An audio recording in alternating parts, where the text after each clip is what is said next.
நல்ல சமாரியன் இயேசு என்னை தேடி வந்தாரே. நல்ல சமாரியன் இயேசு என்னை தேடி வந்தாரே. வந்துவிட்ட காரணத்தினால் பொல்லாத சாத்தானே ஒரு சொல்லாதே விரட்டி விட்டேன். வல்லமையின் ஆவியானவர் என்னுள் வந்துவிட்ட காரணத்தினால் பொல்லாத சாத்தானே ஒரு சொல்லாலே விரட்டி விட்டேன். பவராவி எனக்குள்ளே அந்த பயாவி அணுகுவதில்லை. பவராவி எனக்குள்ளே அந்த பயாவி அணுகுவதில்லை. அன்பினாவி எனக்குள்ளே நான் அகற்றிவிட்டேன் கசப்புகளை. அன்பினாவி எனக்குள்ளே நான் அகற்றிவிட்டேன் கசப்புகளை. வல்லமையின் ஆவியானவர் என்னுள் வந்துவிட்ட காரணத்தினால் பொல்லாத சாத்தானே ஒரு சொல்லாலே விரட்டி விட்டேன்.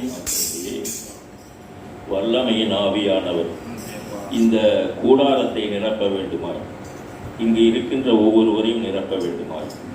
அப்பா தந்தையே, இன்னும் வீட்டிலிருந்து வர முயற்சிக்கின்ற ஒவ்வொருவரையும் நிரப்பி நீ இந்த இடத்திற்கு அழைத்து வர வேண்டுமாய்.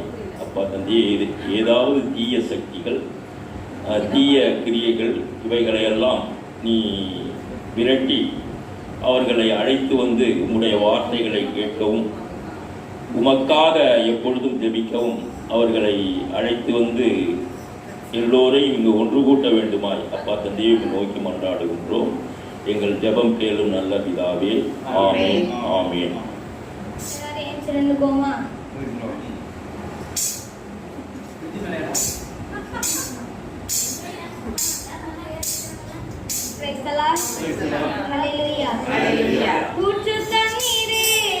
தேவாவியே சிவநதியே என்னில் பொங்கி பொங்கி வா. கூற்று தண்ணீரே எங்கள் தேவாவியே சிவநதியே என்னில் பொங்கி பொங்கி வா. ஆசீர்வதியும் என்னை சுகத்தரே, ஆசீர்வதியும் என்னை சுகத்தரே. ஆவியின் வரங்களினால் என்னை நிரப்பும், ஆவியின் வரங்களினால் என்னை நிரப்பும். ஊற்று கண்ணீரே எந்தன் தேவாவியே சிவநதியே என்னில் பொங்கி பொங்கி வா. அப்பா வீட்டில் எப்போதும் சந்தோஷமே, ஆடலும் பாடலும் எங்குதானே. அப்பா வீட்டில் எப்போதும் சந்தோஷமே, ஆடலும் பாடலும் எங்குதானே. ஆடுவோம் கொண்டாடுவோம், ஆடுவோம் நேரம் ஆடுவோம், ஆடுவோம் கொண்டாடுவோம், ஆடுவோம் நேரம் ஆடுவோம். அல்லேலூயா ஆனந்தமே எல்லையில்லா பேரின்பமே. அல்லேலூயா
புகழ் எப்பொழுதுமே என் நாவில் ஒலித்திடுமே. ஓட்டத்தை ஓடி முடிக்கணும், ஊழியத்தில் நிறைவேறணும். ஓட்டத்தை ஓடி முடிக்கணும், ஊழியத்தில் நிறைவேறணும். கர்த்தரையே முன்வைத்து கலங்காமல் மகிழ்வுடனே, கர்த்தரையே முன்வைத்து கலங்காமல் மகிழ்வுடனே ஓட்டத்தை ஓடி முடிக்கணும். அக்கா ஊழியத்தில் நிறைவேறணும். பாடும்போது என்னுதடு எம்பிரித்து மகிழும்.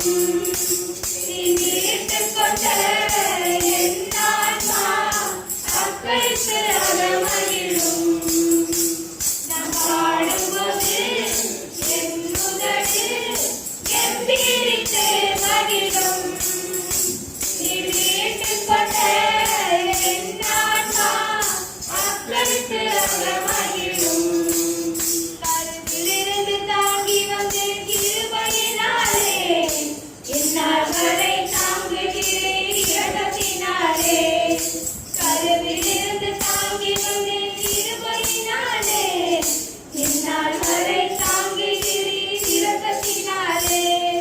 தாங்கினீர், தப்புவித்தீர், சுமந்தீர், சுகந்தீர்.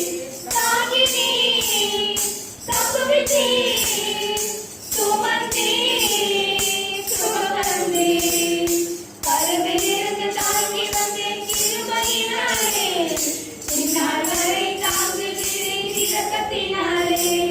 கிறிஸ்துவுக்குள் என் ஜீவன் இணைந்து மறைந்துள்ளது.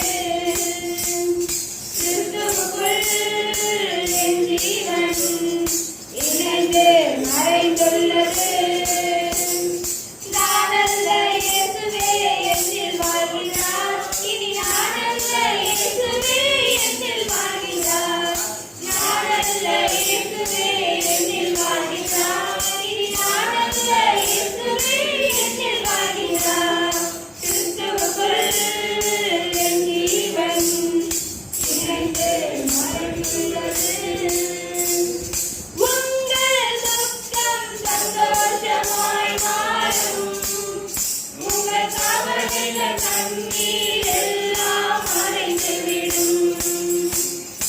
உங்கள் துக்கம் சந்தோஷமாய் மாறும், உங்கள் கவலைகள் கண்ணீர் எல்லாம் மறைந்துவிடும். கலங்கிறதே வேண்டாம், நாம் கலங்கிறதே வேண்டாம். கலங்கிறதே வேண்டாம், நாம் கலங்கிறதே வேண்டாம். நம்ம இயேசு கைவிட மாட்டார், நம்ம இயேசு கைவிட மாட்டார். உங்கள் துக்கம் சந்தோஷமாய் மாறும், உங்கள் கவலைகள் கண்ணீர் எல்லாம் மறைந்துவிடும். ஆமென். ஹல்லேலூயா. Praise the Lord. கருவிலிருந்து தாங்கி வந்தேன் கிருபையினாலே நாள் வரை தாங்குகிறீர் இரக்கத்தினாலே. கருவிலிருந்து தாங்கி வந்தேன் கிருபையினாலே நாள் வரை தாங்குகிறீர் இரக்கத்தினாலே. தாங்கினீர், தப்புவித்தீர், சுமந்தீர், சுகந்தீர்.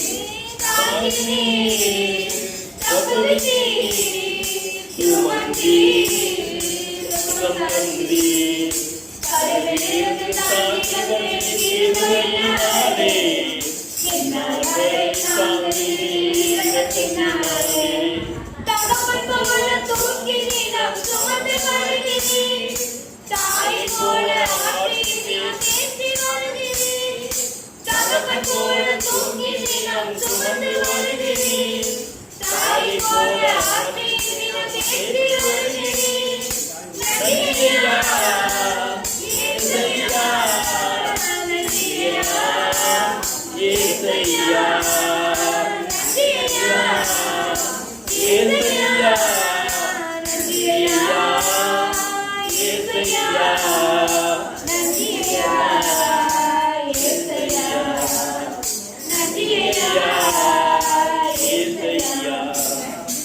கழுகு போல சுமந்து தினம் பறக்க செய்கிறேன். கரைமணி போல் கரைபடாமல் காத்து வருகிறேன். கழுகு போல சுமந்து தினம் பறக்க செய்கிறேன். கண்மணி போல் கரைபடாமல் காத்து வருகிறேன். நன்றி ஐயா, ஏசையா, நன்றி ஐயா, ஏசையா, நன்றி ஐயா, ஏசையா, நன்றி ஐயா, ஏசையா. கருவிலிருந்து தாங்கி வந்தேன் கிருபையினாலே. என்னால் வரை தாங்கி இரக்கத்தினாலே. மீட்பன் போல கரங்களால் ஏந்தி மகிழ்கிறேன். மடியில் வைத்து தினம் தினம் உணவு ஊட்டுகிறேன். மீட்பன் போல கரங்களால் ஏந்தி மகிழ்கிறேன். மடியில் வைத்து தினம் தினம் உணவு ஊட்டுகிறேன். நன்றி ஐயா, ஏசையா, நன்றி ஐயா, ஏசையா, நன்றி ஐயா, ஏசையா, நன்றி ஐயா, ஏசையா. கருவிலிருந்து தாங்கி வந்தேன் கிருபையினாலே. என்னால் வரை தாங்குகிறேன் இரக்கத்தினாலே. நோய்கள், பாவங்கள், பலவீனங்கள், துக்கங்கள், பாடுகள் சுமந்தேன். நோய்கள், பாவங்கள், பலவீனங்கள், துக்கங்கள், பாடுகள் சுமந்தேன். நன்றி ஐயா, ஏசையா, நன்றி ஐயா, ஏசையா, நன்றி ஐயா, ஏசையா, நன்றி ஐயா, ஏசையா. கருவிலிருந்து தாங்கி வந்தேன் கிருபையினாலே. என்னால் வரை தாங்கினேன் இரக்கத்தினாலே. கருவிலிருந்து தாங்கி வந்தேன் கிருபையினாலே.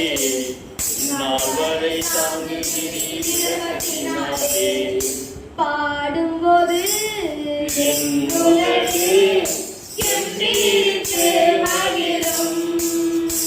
நீ வீட்டுக் கொண்ட என் ஆன்மா அர்ப்பணித்து மகிழும்.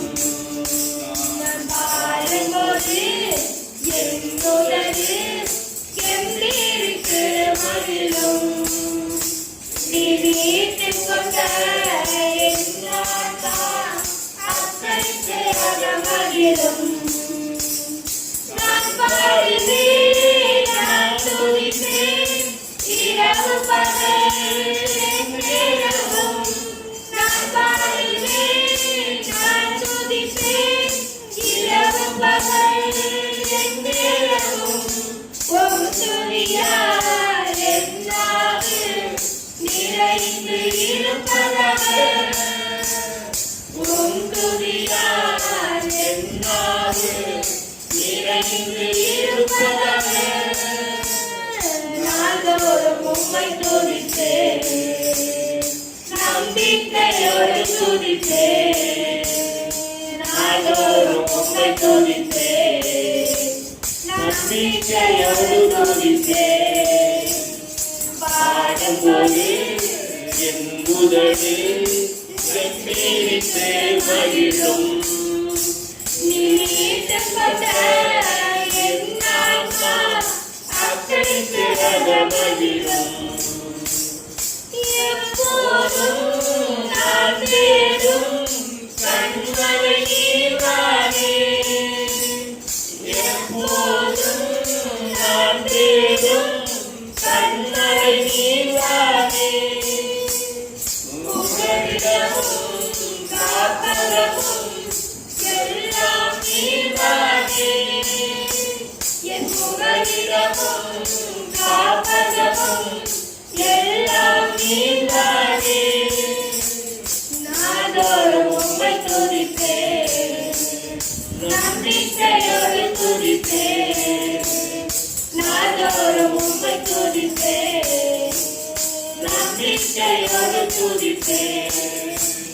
பாடும்போது என் உதடு எம்பிருக்கு மகிழும்.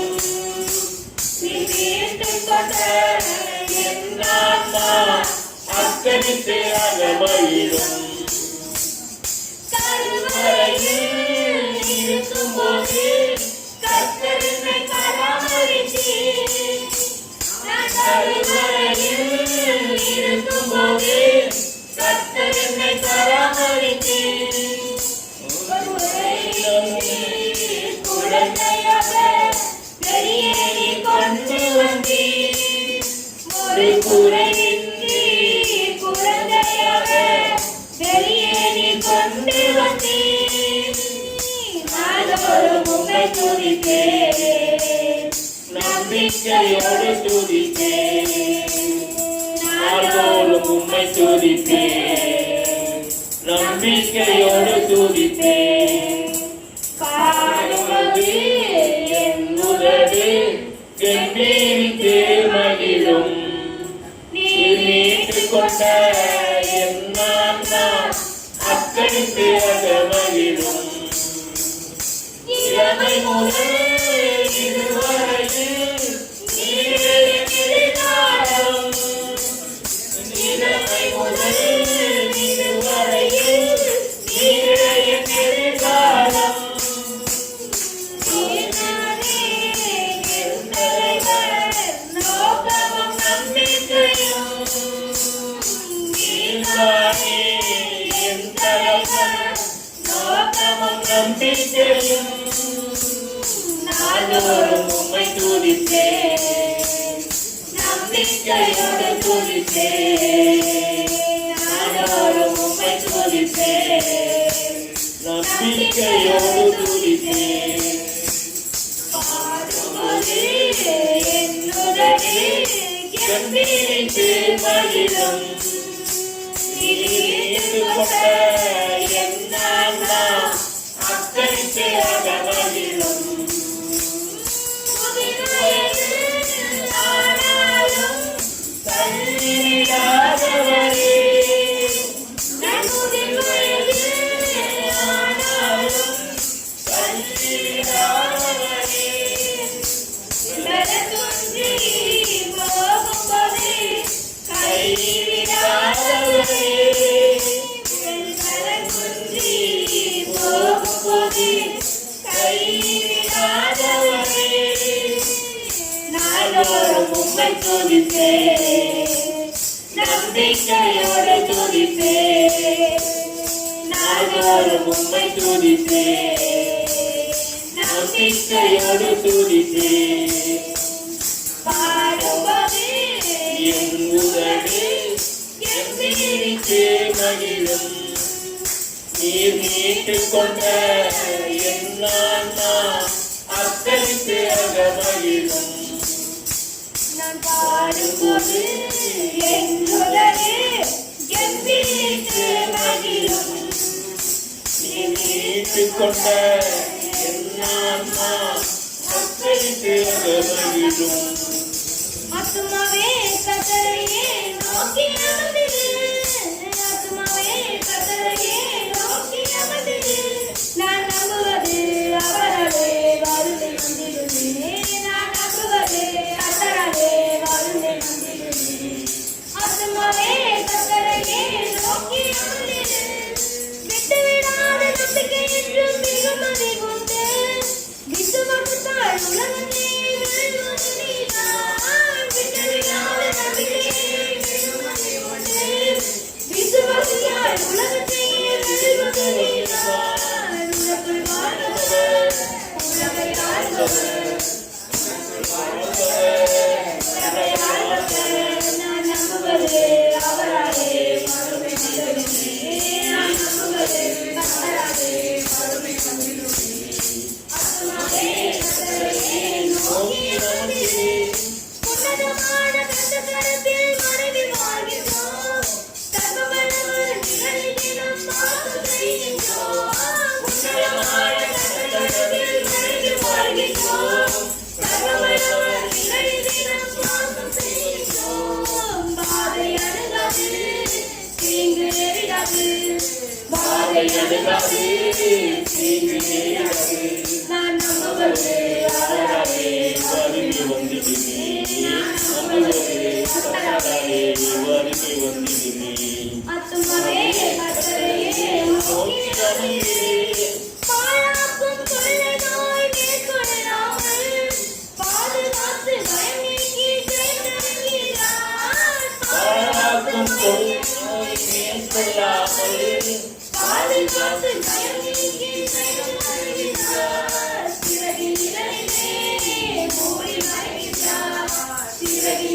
மனதிலே மூடி மறைக்கின்றார். நான் நம்புவது அவராலே வருகை வந்திடுமே.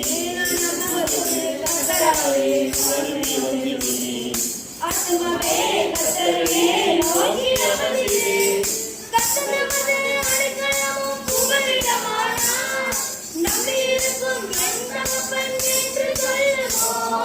கர்த்தர் நமது அடைக்கலமும் புகலிடமானார்.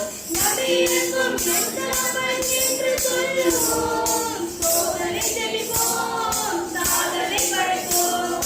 சோதனை ஜெயிப்போம், சாதனை படைப்போம். நான் நம்புவது அவராலே வருகை வந்திடுமே. நான் நம்புவது அவராலே வருகை வந்திடுமே. ஆத்துமாவே கர்த்தரையே நோக்கி அமர்ந்திரு. நமது தேவனின் துறைக்கும் சதா காலமும் இறுதி வரை வழிநடத்தும் தந்தை அல்லவா. நமது தேவனின் துறைக்கும் சதா சதாகாலமும் இறுதி வரை வழிநடத்தும் தந்தை அல்லவா. இரக்கமுள்ளவர், இதயமார்ந்தவர். இரக்கமுள்ளவர், இதயமார்ந்தவர். நான் நம்புவது கர்த்தராலே வருகை வந்திடுமே. நம்புவது கர்த்தராலே வருகை வந்திடுமே. ஆத்துமாவே கர்த்தரையே நோக்கி அமர்ந்திரு. மகா மகா பெரியது உன் இரக்கம்.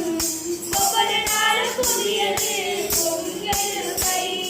மகா மகா பெரியது உன் இரக்கம். ஒவ்வொரு நாளும் புதியது உன் கிருபை. சேர்த்திடும் கிருபை, உயிர்ப்பிக்கும் கிருபை. பிறகாத மாறாத கிருபை. சேர்த்திடும் கிருபை, உயிர்ப்பிக்கும் கிருபை, பிறகாத மாறாத கிருபை. மகா மகா பெரியது உன் இரக்கம். ஒவ்வொரு நாளும் புதியது உன் கிருபை. மிகப்பெரிய வேதனையில் இடுக்கண்கள் மத்தியில் விழுந்து விட்டேனும் களத்தில். மிகப்பெரிய வேதனையில் இடுக்கண்கள் மத்தியில் விழுந்துவிட்டேன் உம் கரத்தில். கொள்ளை நோய் விலகணும், ஜனங்கள் மாறணும், உம் நாமம் உயரணுமே. கொள்ளை நோய் விலகணும், ஜனங்கள் மாறணும், உம் நாமம் உயரணுமே. கொள்ளை நோய் விலகணும், ஜனங்கள் மாறணும், உம் நாமம் உயரணுமே. கொள்ளை நோய் விலகணும், ஜனங்கள் மாறணும், உம் நாமம் உயரணுமே. உம் இரக்கம், உம் தயவு அளவிட முடியாதையா. உம் இரக்கம், உம் தயவு அளவிட முடியாதையா. உயிர்ப்பிக்கும் கிருபை, விலகாத மாறாத கிருபை. சேர்த்திடும் கிருபை, உயிர்ப்பிக்கும் கிருபை, விலகாத மாறாத கிருபை. பலவீனங்கள் குறித்து பரிதவிக்கும் மிகப்பெரிய பிரதான ஆசாரியரே. பலவீனங்கள் குறித்து பரிதவிக்கும் மிகப்பெரிய பிரதான ஆசாரியரே. ஏற்ற வேளை உதவி செய்யும் கிருபையை நான் நம்பினேன். கிருபாசனம் வந்து நிற்கிறேன். ஏற்ற வேளை உதவி செய்யும் கிருபையை நான் நம்பியே கிருபாசனம் வந்து நிற்கிறேன். ஏற்ற வேளை உதவி செய்யும் கிருபையை நான் நம்பியே கிருபாசனம் வந்து நிற்கிறேன். ஏற்ற வேளை உதவி செய்யும் கிருபையை நான் நம்பியே கிருபாசனம் வந்து நிற்கிறேன். உம் இரக்கம், உம் தயவு அளவிட முடியாதையா. உம் இரக்கம், உம் தயவு அளவிட முடியாதையா. உள்ள தூரம் குற்றங்கள் நடத்துகின்ற நல்ல தகப்பனே உள்ளதோறும் குற்றங்கள் அகற்றுகின்ற கிருபையுள்ள நல்ல தகப்பனே பூலோகம் பரலோகம் எவ்வளவு உயர்ந்ததோ அவ்வளவு கிருபை உயர்ந்தது. பூலோகம் பரலோகம் எவ்வளவு உயர்ந்ததோ அவ்வளவு கிருபை உயர்ந்தது. பூலோகம் பரலோகம் எவ்வளவு உயர்ந்ததோ அவ்வளவு கிருபை உள்ளது. பூலோகம் பரலோகம் எவ்வளவு உயர்ந்ததோ அவ்வளவு கிருபை உள்ளது. உம் தயவு அளவிட முடியாதையா. உம் இரக்கம் உம் தயவு அளவிட முடியாதையா. கிருபை விலகாத மாறாத கிருபை தேடிடும் கிருபை விழிப்புக்கும் கிருபை விலகாத மாறாத கிருபை பெரியதே உன் இரக்கம் அவனால் புரியதே உன் தயவு மகா பெரியதே உன் இரக்கம் ஒவ்வொரு நாளும் புரியதே உன் கிருபை.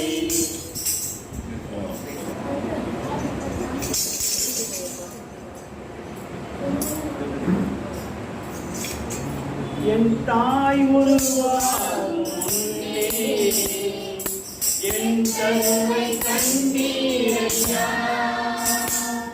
என் பெயர் உருவாகும் முன்னே பெயர் சொல்லி அழைத்தீரையா. என் தாய் உருவாகும் முன்னே என் கருவை கண்டீரையா. என் பெயர் உருவாகும் முன்னே பெயர் சொல்லி அழைத்தீரையா. எப்படி பாவமக்கு நன்றி சொல்லவே சொல்ல வார்த்தையே இல்லை. நீங்க போதும் என் வாழ்க்கை முழுவதும் வேறு ஆசையே இல்லை. எப்படி பாவமக்கு நன்றி சொல்லவே சொல்ல வார்த்தையே இல்லை. நீங்க போதும் என் வாழ்க்கை முழுவதும் வேறு ஆசையே இல்லை. என் தாய் உருவாகும் முன்னே என் கருவை கண்டீரையா. என் பெயர் உருவாகும் முன்னே பெயர் சொல்லி அழைத்தீரையா. எலும்புகள் உருவாக நரம்புகள் உருவாக தசைகள் உருவாக தரிசனம் உருவாகவே. தாய் கருவிலே தரிசனம் உருவாகவே. எலும்புகள் உருவாக நரம்புகள் உருவாக தசைகள் உருவாக தரிசனம் உருவாகவே.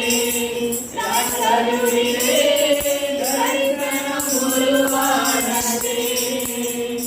என் தாய் உருவாகும் முன்னே என் கருவை கண்டீரையா. என் பெயர் உருவாகும் முன்னே பெயர் சொல்லி அழைத்தீரையா. அழியாமல் நினைத்துக் கொண்டேன் கலையாமல் பார்த்துக் கொண்டேன். உன்னை நின்று செய்தி பத்திரமாய் என்னை சுமந்தீரே. தாய் கருவிலே பத்திரமாய் என்னை சுமந்தீரே. அழியாமல் அழைத்துக் கொண்டேன் கலையாமல் பார்த்துக் கொண்டேன். உன்னை நின்று செய்தி பத்திரமாய் என்னை சுமந்தீரே. தாய் கருவிலே பத்திரமாய் என்னை சுமந்தீரே. என் தாய் உருவாகும் முன்னே என் கருவை கண்டீரையா. என் பெயர் உருவாகும் முன்னே பெயர் சொல்லி அழைத்தீரையா.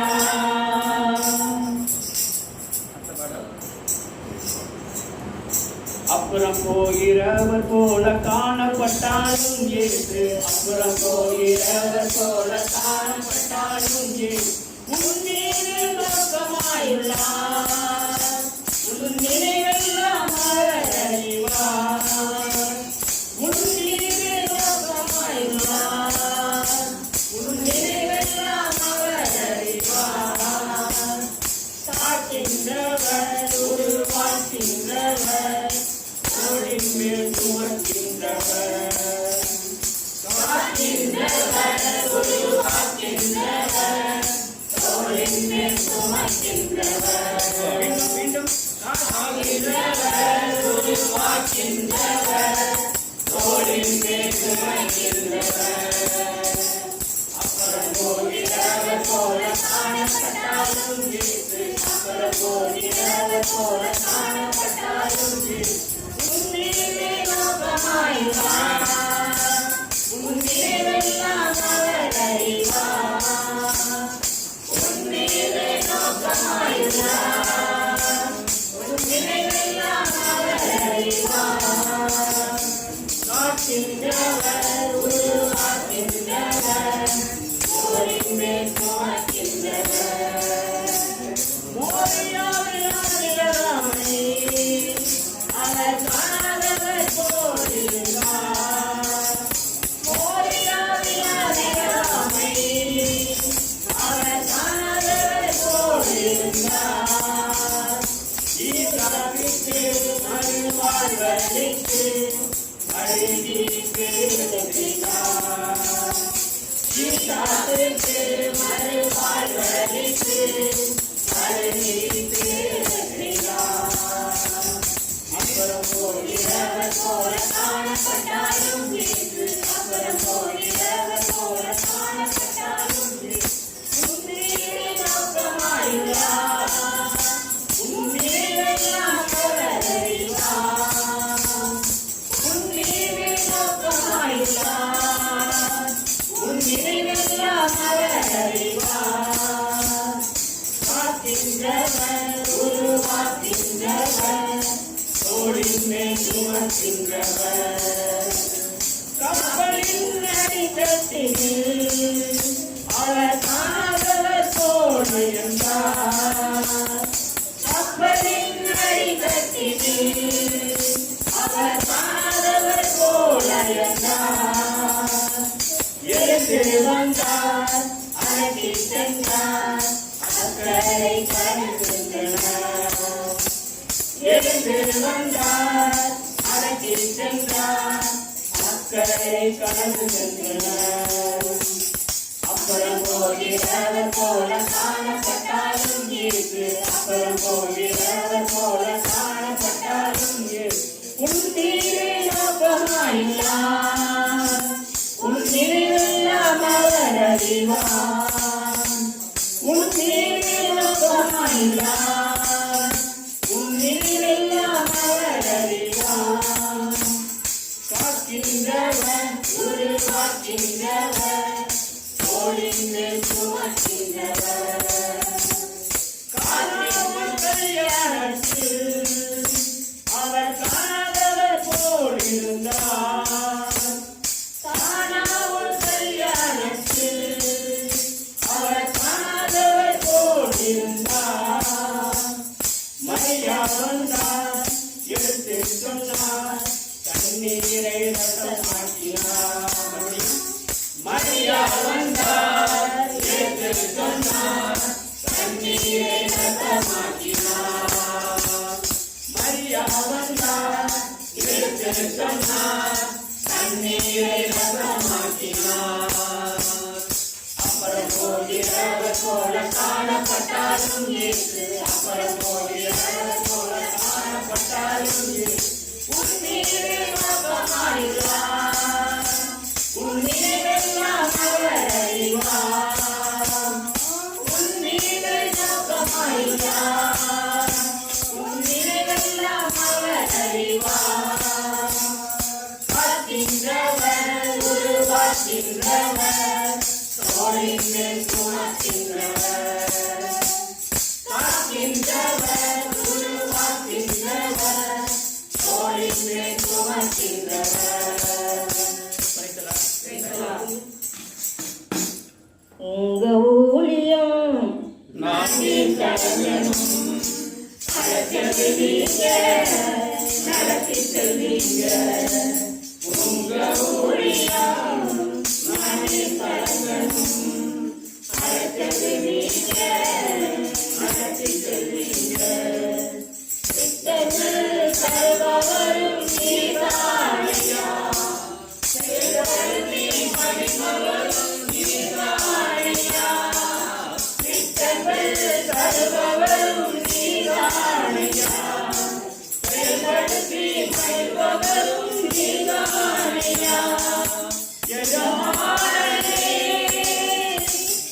என் ராஜனே, எஜமானனே என் ராஜனே, எஜமானனே இருக்க வேலைக்காரனுக்கு ஏற்கனவே, எஜமானனே இருக்க வேலைக்காரனுக்கு ஏற்கனவே.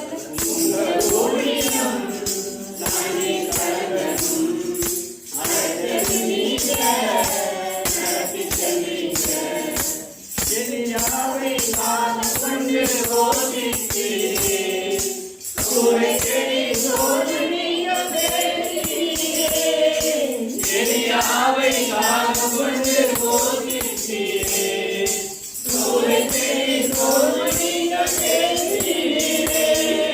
தெய்வமே தெய்வமே தெய்வமே பேசும் தெய்வமே, எலியாவின் தேவன் இருக்க எதுவும் என்னை அசைப்பதில்லை. எலியாவின் தேவன் இருக்க எதுவும் என்னை அசைப்பதில்லை. உங்க ஊழியம் நானே கலைஞனும் அழைத்தது நீங்க, நடத்தி செல்வீங்க. பவுலையும் சீலாவையும் பாட வைத்தீரே, சிறையிலே நன்றிரவில் ஜெயிக்க வைத்தீரே. பவுலையும் சீலாவையும் பாட வைத்தீரே, சிறையிலே நன்றிரவில் ஜெயிக்க வைத்தீரே. கதவு திறந்தன, கட்டுகள் உடைந்தன, கதவு திறந்தன, கட்டுகள் உடைந்தன.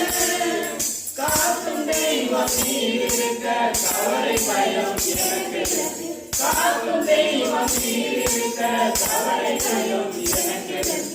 உங்க ஊழியம் நானே கலைஞனும் அழைத்தது நீங்க, நடத்தி செல்வீங்க. உங்க ஊழியம் நானே கலைஞனும் அழைத்தது நீங்க, நடத்தி செல்வீங்க. Hallelujah. Hallelujah. Praise the Lord. Praise the Lord. சத்தத்தை உயர்த்தி praise the Lord. Praise the Lord. கரங்களை உயர்த்தி hallelujah. Hallelujah. சத்தமாக hallelujah. Hallelujah. Amen. Amen. கடந்த 5 மாதங்களாக நம்மை கண்ணிமணி போல காத்து வந்திருக்கிறார். நம்முடைய தேவைகள் யாவற்றையும் கூட சந்தித்திருக்கிறார். நம்ம ஒரு குறையும் இல்லாமல் அவருடைய பிள்ளை போல உள்ளங்கையில வரைந்து நம்மை காத்து வருகிறார். ஆமென். ஹalleluya. ஒரு கூட எலியாவின் தேவன் இங்கு இறங்கி வரும்படியாக அக்னிமயமான நாவுகள் வழியாக அன்று அப்போஸ்தலர் நாவில எப்படி ஆவியானவர் தொட்டாங்களோ அதே போல இங்க தொடும்படியாக ஒரு கூட இந்த பாடலை பாடி நம்ம உற்சாகமாக பாட இருக்கிறோம். எலியா கர்த்தரே தெய்வம் என்று தைரியமாக நின்ன போது அவங்க என்ன பண்ணாங்க, பாகாலனுடைய இசபேலுடைய தீர்க்கதரிசிகள்லாம் பாகால் தான் தெய்வம் அப்படின்னு சொல்லிட்டு எலியாவுக்கு எதிராக ஃபுல்லா தீர்க்கதரிசிகள்லாம் கூடியிருந்தாங்க. அப்பொழுது என்ன பண்ணுச்சு, எலியா ஜெபித்த போது அக்கினி இறங்கியது. அந்த இசபேலுடைய அந்த வைத்திருந்த பலிகள் எல்லாவற்றையும் என்ன பண்ணுது, சுட்டு போயிடுச்சான். அந்த வாய்க்கால இருந்த தண்ணி கூட என்ன பண்ணிச்சான், ஃபுல்லாத்தையும் நக்கி போட்டுருச்சான். ஏன்னா இது அது பட்டு எரிஞ்சிருச்சு அப்படின்னு சொல்லக்கூடாதுன்றதா எலியா அந்த அக்கினி இறக்கணும்னு என்ன பண்ணா, எல்லா வாய்க்கால் உள்ள தண்ணி இதுல ஊத்துங்க. ஏன்னா ஆண்டவரோட பவர் என்ன, கர்த்தருடைய வல்லமை எப்படிப்பட்டது காண்பிக்கும் பொருட்டாக எலியா என்ன சொன்னாரு, இந்த வாய்க்கால தண்ணியெல்லாம் அந்த விறகு கட்டையெல்லாம் நினைக்க சொன்னாரு. ஏன்னா நினைச்சிருந்தா ஒருவேளை நல்லா காஞ்சிருக்கு அதனால பிடிச்சிருக்குமோ அப்படின்னு அவங்க இசபேலோட தீர்க்கதரிசிகள் நினைச்சிடக்கூடாது. அதனால எவ்வளவு ஈரமா ஊறி போய் இருந்தாலும் என் தேவன் பற்றி பிடிக்கிற தேவன், எரிக்கிற தேவன் அப்படின்னு சொல்லிட்டு எலியா காட்டும்படியாக கூட அப்படி ஒரு காரியத்தை செய்தார். ஆகையினால போது கூட இந்த பாடலை நோடு கூட சேர்ந்து பாடுங்க, புதிய பாடல் சேர்த்து பாடுங்க. போது ஆவியானவர் நம்ம மத்தியில் மேல் அளவில்லாமல் ஊற்றும்படியாக கூட தொடர்ந்து செபிப்போம். எலியாவின் தேவனே அவர் இறங்கிடும் நேரமே. சொல்வோமா? எலியாவின் தேவனே அவர் இறங்கிடும் நேரமே. அசைவாடும் அனலாக்கும் எங்கள் அக்கினி ஜுவாலையே. அசைவாடும் அனலாக்கும் எங்கள் அக்கினி ஜுவாலையே. அப்படின்னா எழுந்திருந்து பாடுவோமா? எழுந்திருந்து உற்சாகமாக ஆவியானவர் நம்மை நிரப்பும்படியாக, அக்னிமயமான ஆவியானவருக்கு வரும்படியாக, நம்ம எல்லாம் தேற்றும்படியாக கூட அப்படியே எழுந்திருந்து பாடுவோமா? எலியாவின் தேவனே அவர் இறங்கிடும் நேரமே. எலியாவின் தேவனே அவர் இறங்கிடும் நேரமே. அசைவாடும் அனலாகும் எங்கள் அக்கினி ஜுவாலையே. அசைவாடும் அனலாகும் எங்கள் அக்கினி ஜுவாலையே.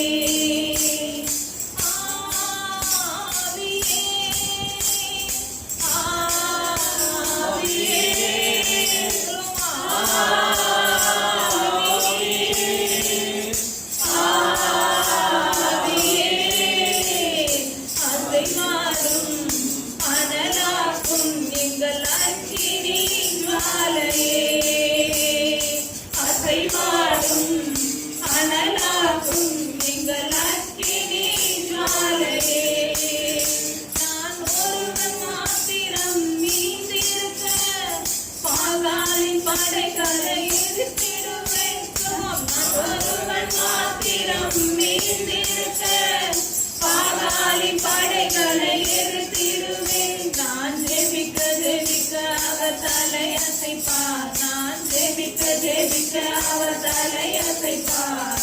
நெருப்பாய் இறங்கிடுவார் என் தெய்வம். நெருப்பாய் இறங்கிடுவார். நெருப்பாய் இறங்கிடுவார் என் தெய்வம். நெருப்பாய் இறங்கிடுவார்.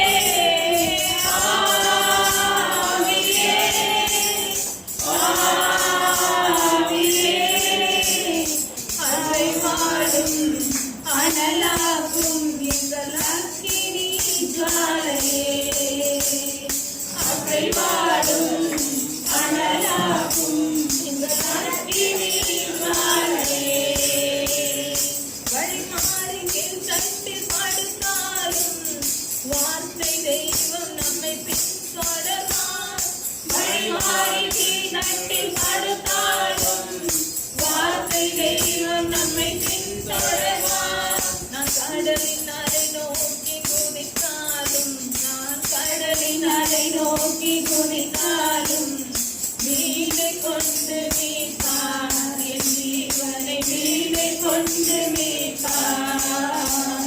மீனை கொண்டு மீட்பார். ஜீவனை மீனை கொண்டு மீட்பார்.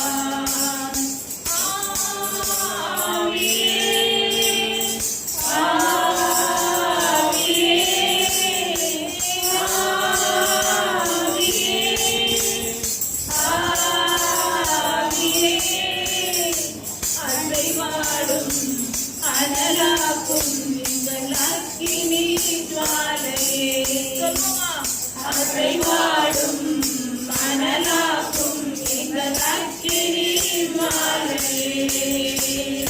அசைவாடும் மணலாக்கும் எங்கள் அக்கினி ஜுவாலையே. எலியாவின் தேவனே அவர் இறங்கிடும் நேரமே. எலியாவின் தேவனே அவர் இறங்கிடும் நேரமே. அசைவாடும் மணலாக்கும் எங்கள் அக்கினி ஜுவாலையே. அசைவாடும் மணலாக்கும் எங்கள் அக்கினி ஜுவாலையே. ஆவியே ஆவியே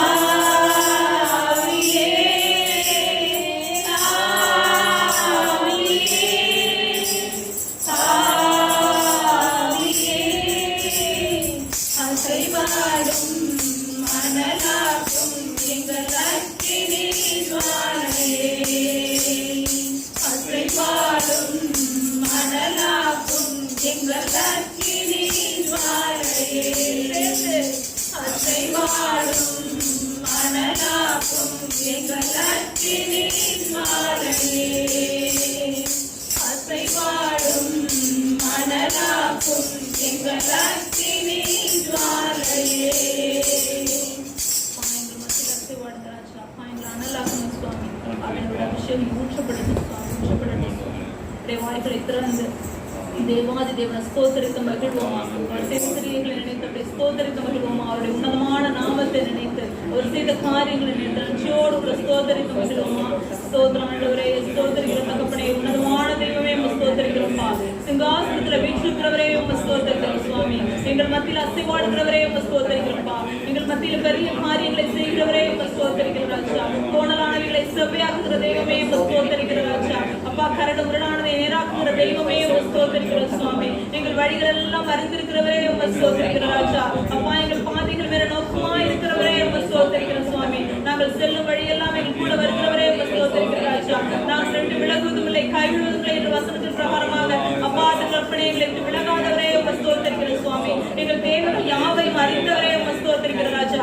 எல்லாரும் கூட எல்லாரும் வாய்களை திறந்து அவருடைய உன்னதமான நாமத்தை கீர்த்தனம் பண்ணும்படியாக வசனம் சொல்லப்படுகிறது. வாய்களை விரிவாய் திற, அப்பொழுது நன்மைகளால் நிரப்பும் என்று சொல்லப்படுகிறது. அந்த வாய்களை திறக்கும் போது கூட ஆவியானவர் நிரப்பதை உணரப்படும். ஸ்தோத்தரிக்கிறோம், ஸ்தோத்தரிக்கிற ராஜா. ஆவியானவரே ஸ்தோத்தரிக்கிற ராஜா. பரிசுத்த தெய்வமே ஸ்தோத்தரிக்கிற ராஜா. மகா பரிசுத்தத்தில் வாசம் செய்கிறவரே ஸ்தோத்தரிக்கிற ராஜா. அப்பா அன்படுவரே ஸ்தோத்தரிக்கிற சுவாமி. எங்கள் வழிகள் யாவற்றையும் அறிந்தவரே ஸ்தோத்தரிக்கிற ராஜா. நன்மையானதை எங்களுக்கு தருகிறவரே ஸ்தோத்தரிக்கிற ராஜா. எங்களை ஆசீர்வாதமாக வைத்திருக்கிறவரே ஸ்தோத்தரிக்கிற ராஜா. எங்களை உலகத்தில் வெளிச்சமாக வைத்திருக்கிறவரே ஸ்தோத்தரிக்கிற சுவாமி. எங்களை உலகமாக வைத்திருக்கிறவரே ஸ்தோத்தரிக்கிற சுவாமி. அப்பா அவருடைய ஒவ்வொரு அன்பினாலே நடக்கிறவரே ஸ்தோத்தரிக்கிற ராஜா. கரத்தினாலே தாங்கி பிடிக்கிறவரே ஸ்தோத்தரிக்கிற ராஜா. தகப்பனை போல தோல்வியை சுமந்து கொடுக்கிறவரே ஸ்தோத்தரிக்கிற ராஜா. எங்களை விட்டு என்று விலகாத தெய்வமே ஸ்தோத்தரிக்கிற ராஜா. தாயின் கருத்துக்களை தெரிந்தவரே ஸ்தோத்தரிக்கிற ராஜா. எங்களை பெயர் சொல்லி அழைக்கிறவரே ஸ்தோத்தரிக்கிற ராஜா. எங்களை அபிஷேகித்தவரே ஸ்தோத்தரிக்கிற ராஜா. எங்களை அனலாக்குகிறவரே ஸ்தோத்தரிக்கிற சுவாமி. ஸ்தோத்தரிக்கிற ராஜா. அப்பா உண்மையான உள்ளத்தோடு உடைத்த அப்பா இருந்தோடு ஸ்தோத்திரம் செலுத்துகிறோம் சுவாமி. அப்பா தகப்பனே ஸ்தோத்தரிக்கிறோம் சுவாமி. மகா பெரியவரே ஸ்தோத்தரிக்கிற ராஜா. எங்கள் தலையை எண்ணெயால் அபிஷேகிப்பவரே ஸ்தோத்தரிக்கிற ராஜா. எங்கள் சத்துருக்களுக்கு முன்பாக எங்களுக்கு ஒரு பந்தியை ஆயத்தப்படுகிற கர்த்தாவே ஸ்தோத்தரிக்கிற சுவாமி. எங்கள் தலையை உயர்த்துகிறவரே ஸ்தோத்தரிக்கிற ராஜா. அப்பா எங்களை கீழாகாமல் மேலாக்குகிறவரே ஸ்தோத்தரிக்கிற ராஜா. எங்களை வாழாமல் எங்கள் தலையாக்குகிறவரே ஸ்தோத்தரிக்கிற ராஜா. எங்கள் கண்ணுக்கு முன்பாக எங்களை ஆச்சரியப்படும்படியாக எங்கள் தலையை உயர்த்துகிறவரே ஸ்தோத்தரிக்கிற ராஜா. வெட்கத்துக்கு பதிலாக இரக்கத்தையான ஆசீர்வாதமான நிரப்புகிறவரே ஸ்தோத்தரிக்கிறோம். துதிக்கிற ராஜா. துதிக்கிறோம் சுவாமி. துதிக்கிறோம். நன்றி செலுத்துகிற ராஜா. நன்றி செலுத்துகிறோம் சுவாமி. நன்றி அப்பா. நன்றியோடு துதிக்கிறோம் சுவாமி. நன்றியோடு துதிக்கிற ராஜா. ஸ்தோத்தரிக்கிறோம் சுவாமி. ஸ்தோத்தரிக்கிறோம்ப்பா. என்னோடு கூட நின்று பாடுறீங்களா? உரை விதமே ஆராதனை மறை விதமே ஆராதனை உரை விதமே ஆராதனை மறை விதமே உமக்கு ஆராதனை. அல்லேலூயா ஓசன்னா அல்லேலூயா ஓசன்னா அல்லேலூயா ஓசன்னா அல்லேலூயா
உமக்கே ஏறெடுக்கிறோம் சுவாமி. நீர் ஒருவர் மாத்திரமே அதற்கு மாத்திரராக இருக்கிறீர்கள். அந்த ஜெபவேளை கரத்தில் அர்ப்பணித்து ஜெபிக்கிறோம் சுவாமி. இந்த இடத்துல முழுவதும் பாவியின் பிரசனம் அப்பா முழுமையாக இறங்கி வந்ததற்காக நன்றி செலுத்துகிறோம் சுவாமி. யோடு தகப்பனை இடைப்படுவீராக சுவாமி. ஒரு வார்த்தையின் வழியாக இடைப்படுவீராக சகோதரர் வழியாக இன்று எங்களோடு என்ன பேச திட்டமா இருக்கிறீரோ பாவுடைய சித்தம் எதுவோ அப்பா அது இந்த நாட்கள்ல இந்த நேரத்துல அப்பா அதை நிறைவேறட்டும் சுவாமி. அப்பா நாங்கள் கேட்கும்படியாக எங்கள் செவிகளை திறக்கிறோம், எங்கள் இருதயத்தை திறக்கிறோம் சுவாமி. கடினப்பட்டிருக்கிற இருதயம் அப்பா ஒரு விசை கூட அப்பா இலகுவாக மாறுவதாக அப்பா. உலகத்து காரியங்களுக்கு எல்லாவற்றையும் அப்புறப்படுத்தி பராக்குகளுக்கு அப்புறப்படுத்தி தகப்பனை சமூகத்தில் உடைய வார்த்தைகளை கேட்க அப்பா நாங்கள் எங்களை முழுவதுமாக தகப்பனை சமூகத்துல நாங்கள் அர்ப்பணித்து சொல்லிக்கிறோம் சுவாமி. தொடர்ந்து நடத்துகிறாங்க இயேசு என்பநாமத்தினால ஒப்பு கொடுத்து சொல்லிக்கிறேன் சொல்லுங்க நல்ல பிதாவே. ஆமென். Hallelujah. Hallelujah. Praise the Lord. இயேசுவுக்கே புகழ், இயேசுவுக்கே நன்றி. இயேசுவின் ரத்தம் ஜெயம், மரியே வாழ்க. நீ என்னை மகிமைப்படுத்த நான் உன்னை மகிமைப்படுத்துவேன் என்று வேதம் நமக்கு சொல்லுகிறது. ஆகவே ஆண்டவர் செய்த நன்மைகளை நினைத்து அவருக்கு நன்றி கூறி அவரை மகிமைப்படுத்த ஒரு கேள்வியோடு இன்னைக்கு ஆரம்பிப்போம். வேதத்திலும் கொடுக்கப்பட்ட உவமைகள் அல்லது செய்திகள் 4 நற்செய்திகள் கொடுக்கப்பட்டது. ஒன்று, ஆண்டவர் செய்த அந்த 5 அப்பங்களையும் 2 மீன்களையும் கொடுத்தது, எல்லா நற்செய்தியும் கொடுக்கப்பட்டது. இன்னொரு செய்தி என்ன அது மாதிரி கொடுக்கப்பட்டது?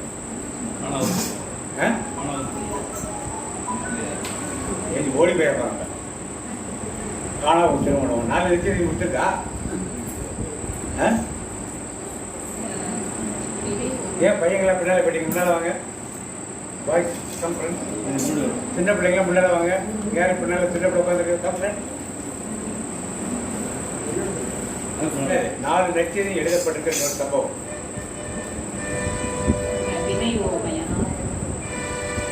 இந்த கேள்வி கேட்க வேண்டாம். நல்ல நிலத்தில் விதைக்கப்பட்ட 4 இருந்தா காட்டணும் எனக்கு. நான் கேள்வி கேட்டேன், என்ன சொல்லி கேள்வி? ஒரு பெண் வந்து உட்கார்ந்து ஆண்டோடைய பாதத்தில் அல்லது தலையில் எதை ஊற்றுகிறார்? நறுமணை. இதுதான் 4 நற்செய்தியில் கொடுக்கப்பட்ட இந்த ஒரு சம்பவம். எதில் என்ன நோட் பண்ணி வச்சுங்க. மத்தேயு 26 1 6 13 வரை. இன்னொன்று மார்க்கு 14 அதிகாரம் 3 11 வரை. லூக்கா 7 அதிகாரம் 36 50 வரை. யோவான் 12 அதிகாரம் 1 11 வரை. இப்போ யோவான் நற்செய்தியை எடுத்து வாசிப்போம். யோவான் 12 1 11 வரை வாசிப்போம். யோவான் 12 1 வாசிப்போம். பாஸ்கா விழாவுக்கு 6 நாளுக்கு முன்பு இயேசு பெத்தானியாவுக்கு சென்றார். அங்குதான் இயேசு லாசரை உயிர்த்தெழச் செய்தார். அங்கு அவருக்கு விருந்து அளிக்கப்பட்டது. மார்த்தா உணவு பரிமாறினார். இயேசுவோடு பந்தியில் அமர்ந்திருந்தவர்களுடன் லாசரும் இருந்தார். மரியா இலாமிச்சை என்னும் கலப்பற்ற விலை உயர்ந்த நறுமண தைலம் ஏறக்குறைய 320 கிராம் கொண்டு வந்து இயேசுவின் காலடிகளில் பூசி அதனை தமது கூந்தலால் துடைத்தார். தைலத்தின் நறுமணம் வீடெங்கும் கமழ்ந்தது. இப்ப யார் இந்த மரியா? லாசரோட சகோதரி. லாசருடைய சகோதரி. தெளிவா பயத்தில் இருக்கு. அல்ல இது லாசருடைய சகோதரி. ஒரு சத்தியத்தை தெரியுது. இது லாசருடைய சகோதரி. மற்ற நெற்றியில் அவளுக்கு தெளிவா இருக்காது. ஆனால் இது பெத்தானே வந்துட்டாலே சகோதரி மாத்தார் மாடிய வீடு தான். வேற எதுவும் கிடையாது. பாத்தீங்க தொடர்ந்து பாருங்க. இயேசுவின் சீடருள் ஒருவனும் அவரை காட்டிக் கொடுக்க இருந்தவனுமான யூதாசு இஸ்காரியோத்து இந்த தைலத்தை 300 தெனாரியத்திற்கு விற்று அப்பணத்தை ஏழைகளுக்கு கொடுத்திருக்க கூடாதா என்று கேட்டான். இப்ப எவ்வளவு வெயிட்? பழைய மொழிபெயர்ப்புல ஒரு ராத்தல் கொடுத்துருக்கு. புதிய மொழிபெயர்ப்புல இவங்க இன்னைக்கு கிராம் கணக்கில் கொடுக்குறாங்க. நாளைக்கு அந்த எஸ்ஐ சிஸ்டம் மாறி போயிடுச்சுன்னா கிராம் மாறிடும். எதா இருக்கட்டு அது ஒரு 1/2 லிட்டருக்கு கொஞ்சம் கம்மியான அளவு. ஒரு ராத்தல் என்பது 1/2 லிட்டர் தான். 325 கிராம் என்ன கொடுத்துருக்காங்க. இதான் ஒரு அளவு. இந்த அளவு எவ்வளவு சொல்றாங்க? யூதாஸ் எவ்வளவு சொல்றாங்க? 300 தினாரியம் கொடுத்துருக்காங்க. இன்னைக்கு இருக்கிற சவுதி அரேபியாவில் இருக்கிறது நாணயத்தின் மதிப்பு தினாரியம். அதுல பழைய மொழிபெயர்ப்புல 300 பணத்துக்குன்னு கொடுத்துருக்கு. ரைத்தெல்லாம் ஒரு தினாரியத்தின் மதிப்பு எவ்வளவு? 300 தினாரியத்தின் மதிப்பு எவ்வளவு? எவ்வளவு தினாரியம் எவ்வளவு? 20 ரூபாய் 22 ரூபாயா? 20 அந்த ரேஞ்சில் இருக்கும். இதை வச்சு கணக்கு போடக்கூடாது. பைபிள் என்ன கொடுத்துட்டா அதை வச்சு கணக்கு போடணும். பைபிள்ல 300 பணம் அல்லது 300 தீனார் என்று கொடுத்தது. 300 இதுல படத்துக்கு புதுமொழி என்ன 300 தெனாரியத்துக்கு கொடுத்தது. ஏன்னா அதுல எல்லாமே புதுசா இருக்க சிஸ்டம்க்கு மாத்திருப்பாங்க. அது வந்து செட் ஆகாது எல்லா நேரத்துக்கும். 320 கிராம் 250 300 325 கிராம் கொடுத்துருப்பாங்க. ஒரு ராத்தல் என்பது அது எப்படினாலும் டிராக்டர் பண்ணிக்கலாம், அது பிரச்சனை இல்லை. 6 லிட்டருக்கு கொஞ்சம் கம்மியான ஒரு நல்லதே தைலம். இப்ப 300 பணம் என்பது எவ்வளவு வேல்யூ? பைபிள் சொன்ன காலத்திலே, பைபிள் எழுதப்பட்ட காலத்திலே இந்த 300 தினாரியம் அல்லது 300 பணம் அல்லது 300 ரூபாய் என்பது எவ்வளவுக்கு ஒர்த்து? 3000 கணக்கு சொல்லணும். சும்மா நம்ம மட்டும் குத்து குதிப்பா சொல்லக்கூடாது. பைபிள்ல கொடுத்த கணக்கின்படி இது எவ்வளவு? 300 ரூபாய் என்பது 300 தினாரியம் என்பது 300 பணம் என்பது எவ்வளவுக்கு சமம்? வாசிப்போம். மத்திய நெய்தி 20ஆம் அதிகாரம் 1-2 வசனங்கள் வாசிங்க. மத்திய 20ஆம் அதிகாரம் 1-2. விண்ணரசை பின்வரும் நிகழ்ச்சிக்கு ஒப்பிடலாம். நிலக்கிழார் ஒருவர் தம் வேலையாள்களை வேலைக்கு அமர்த்த விடிய காலையில் வெளியே சென்றார். அவர் நாளொன்றுக்கு 1 தெனாரியம் கூலி என வேலையாள்கள் நாளொன்றுக்கு எவ்வளவு? 1 தெனாரியம். எவ்வளவு? நாளொன்றுக்கு எவ்வளவு? 1 தெனாரியம். ஒரு நாளைக்கு கூலி எவ்வளவு? அப்ப 1 தெனாரியம். அப்ப 300 தினாரியம் பயனா எவ்வளவு நாள் வேலை செய்யணும்? 300 நாள். ஒரு வருஷம். 50 நாள் லீவ் போச்சுன்னா ஒரு வருஷம் வேலை செஞ்சாதான் எவ்வளவு கிடைக்கும்? நீங்க 300 தினாரி 20 ரூபா 300 இந்த கணக்கெல்லாம் கிடையாதுங்க. அது தவறா வழிகாட்டுற முறைகளை அப்படிலாம் கேட்கக்கூடாது. ஒரு நாளைக்கு சம்பளம் 1 தினாரியம், 1 ரூபாய், ஒரு பணம்.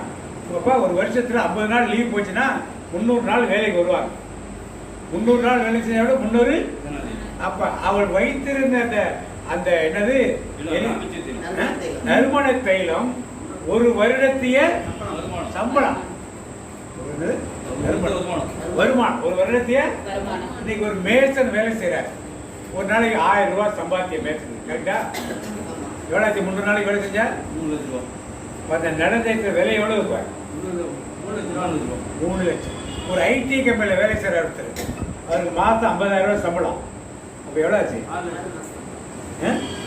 6 மாசம். ஒரு வருஷத்துக்கு சம்பளம் எவ்வளவு? அப்ப அதோட வேலை எவ்வளவு? ஒவ்வொருத்தரும் யார் யார் என்ன ப்ரொஃபஷனல் இருக்கீங்களோ அதுக்கு ஏற்றாற் போற வேல்யூ என்னது? அந்த நல்ல தைலத்தினுடைய வேல்யூ. அப்ப மரியாள் பெரிய பணக்காரி கிடையாது, பரவாயில்ல. அப்ப அவளது ஒரு வருடம் வேலை செஞ்சிருந்தாதான் இந்த நல்ல தைலத்தை வாங்கியிருக்க முடியும். ஒரு வருஷம் வேலை செஞ்சா வீட்டு சாப்பாட்டுக்கு மற்ற செலவுக்கெல்லாம் ஒதுக்கணும். இதெல்லாம் போக சேர்த்து வச்சிருந்தால் எத்தனை வருஷம் சேர்த்து வச்சிருப்பான்? ஒரு 3 வருஷம். பிரதர் சொல்ல 3 வருஷம் கஷ்டப்பட்டு தான் சேர்த்து வைத்திருக்க முடியும். அப்ப ஆண்டவருக்குன்னு ஒரு காரியத்தை செய்வதற்கு யாருக்கு மனது வந்தாங்க? அங்க உட்கார்ந்து எல்லா நெற்றியதையும் பார்த்துட்டோம். உட்கார்ந்து இருக்கிற எல்லாரும் என்ன சொல்றான்? ஏன் இதை ஏழைகளுக்கு கொடுக்கல, ஏன் இதை கொண்டு ஆண்டவர் கொடுக்குறீங்கன்னு சொல்லி கேட்கிறேன். எல்லாரும் அப்படிதான் கேட்கிறாங்க. உட்கார்ந்து யூதாஸ் மட்டும் இல்ல, மற்ற நெற்றியை பார்த்தா அங்க உட்கார்ந்து இருந்தவர்கள் இதை ஏழைகளுக்கு விட்டு இதை விட்டு ஏழைகளுக்கு கொடுத்துருக்காம தான் பேசுறாங்க. ஆனால் அந்த மனமானது வீடு ஃபுல்லா இருந்த எல்லாருக்கும் என்ன பண்ணுது? பரவி. அதை செலுத்துறது சரிதான் சொன்ன ஒரே ஆள் யாரு? ஒரே ஆள் யாரு? அவர் செஞ்சது கரெக்ட் தான் சொன்னது யார்? ஒரே ஆள் யாரு? இன்றைக்கும் ஆண்டவர் நம்மிடத்திலிருந்து அதைத்தான் எதிர்பார்க்க. நீங்க லட்சக்கணக்கில் சம்பாதிக்கலாம், கோடிக்கணக்கில் சம்பாதிக்கலாம். அதுல எந்த சதவீதத்தை ஆண்டவருக்கு நீங்கள் அர்ப்பணிக்க என்பது மிக முக்கியமான காரியம். தேவனை மகிமைப்படுத்துவதற்கென்று நீங்கள் எதை செய்ய மற்றவர்கள் சொல்லலாம், குறை சொல்லலாம். இது தேவையா? ஆண்டவருக்கு தேவையா? ஆண்டவருக்கு இப்படிப்பட்ட தேவையான்னு சொல்லி மற்றவர்கள் சொல்லலாம். ஆனால் தேவன் அதைத்தான் என்ன பண்ணாரு? அவர் என்ன சொன்னாரு? என்னுடைய அடக்கத்தை முன்குறித்து இவர் என்ன பண்ணார்? இதை செய்தார் என்று சொல்லி எல்லாரும் என்ன பண்ணாரு? இன்னைக்கு நாம 300 தினாரியம் என்னைக்கு கொடுக்க போகிறோம் ஆண்டவருக்கு? ஒரு மாதம் சம்பளம் எவ்வளவு உட்காந்து ஆவரேஜா எப்படி ஒரு 50,000 இருக்கும் நீங்க. ஒரு வருஷம் சம்பளம் எவ்வளவு? 6 லட்சம் ரூபாய் என்னைக்கு ஆண்டவருக்கு கொடுக்க போறோம். கொடுக்க போறப்பதான் அவளுக்கு சொல்லுகிறார், உன் பாவங்கள்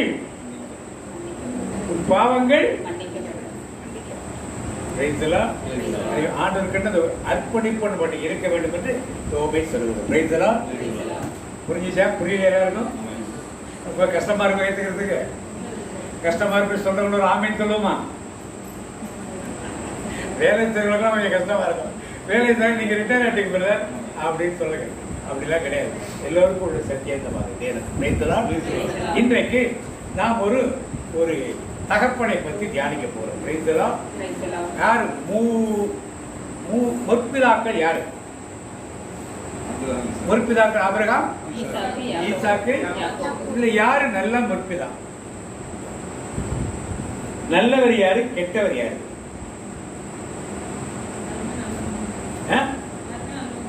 எல்லாமே நல்லவங்களா?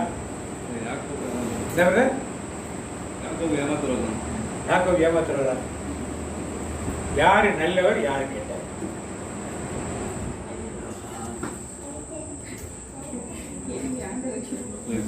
யார் நல்லவர், யார் கெட்டவர்?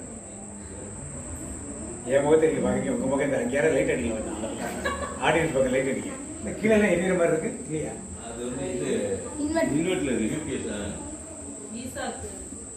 என்னமா ஈசாக்கு நல்லவரா? எடுக்க போட தலைமைக்கு தலைகளை மாத்திட்டீங்க. எப்படி நல்லவர்னு பாப்போம். எப்படி ஈசாக்கு, ஆபிரகாம், ஈசாக்கு, யாக்கோபு 3 பேர்ல யார் நல்லவர் என்று இன்னைக்கு பார்க்க போறது. அப்படி மாதிரி 3 பேரை வச்சுலாம் நம்ம பார்க்க போறது இல்லை. யார் சரியான நல்ல தகப்பனாக நடக்கவில்லை. உங்க பக்கம் அடிங்க, என் பக்கம் போதுன்னு நினைக்கிற லைட்ல, அந்த பக்கம் ஆடியன்ஸ் பக்கம் அடிக்க. அது கனெக்ஷன் கிடையாது. சரி, ஈசாக்கு நல்லவர், எப்படிப்பட்ட தகப்பனாக இருந்தார் என்பதை நான் பார்ப்போம். எனக்கு ஒரு செல்போன் கொடுங்க. ரோமர் 15:4 வாசிப்போம். முதல்ல ரோமர் 15 வாசிக்க கொஞ்சம் கஷ்டமா இருக்கு. யாராவது ஒருத்தர் எடுத்து பார்த்தீங்க? ரோமர் 15:4. ரோமர் 15:4. முற்காலத்தில் எழுதப்பட்டவை அனைத்தும் நமக்கு அறிவுரையாகவே எழுதப்பட்டன. மறைநூல் தரும் மன உறுதியினாலும்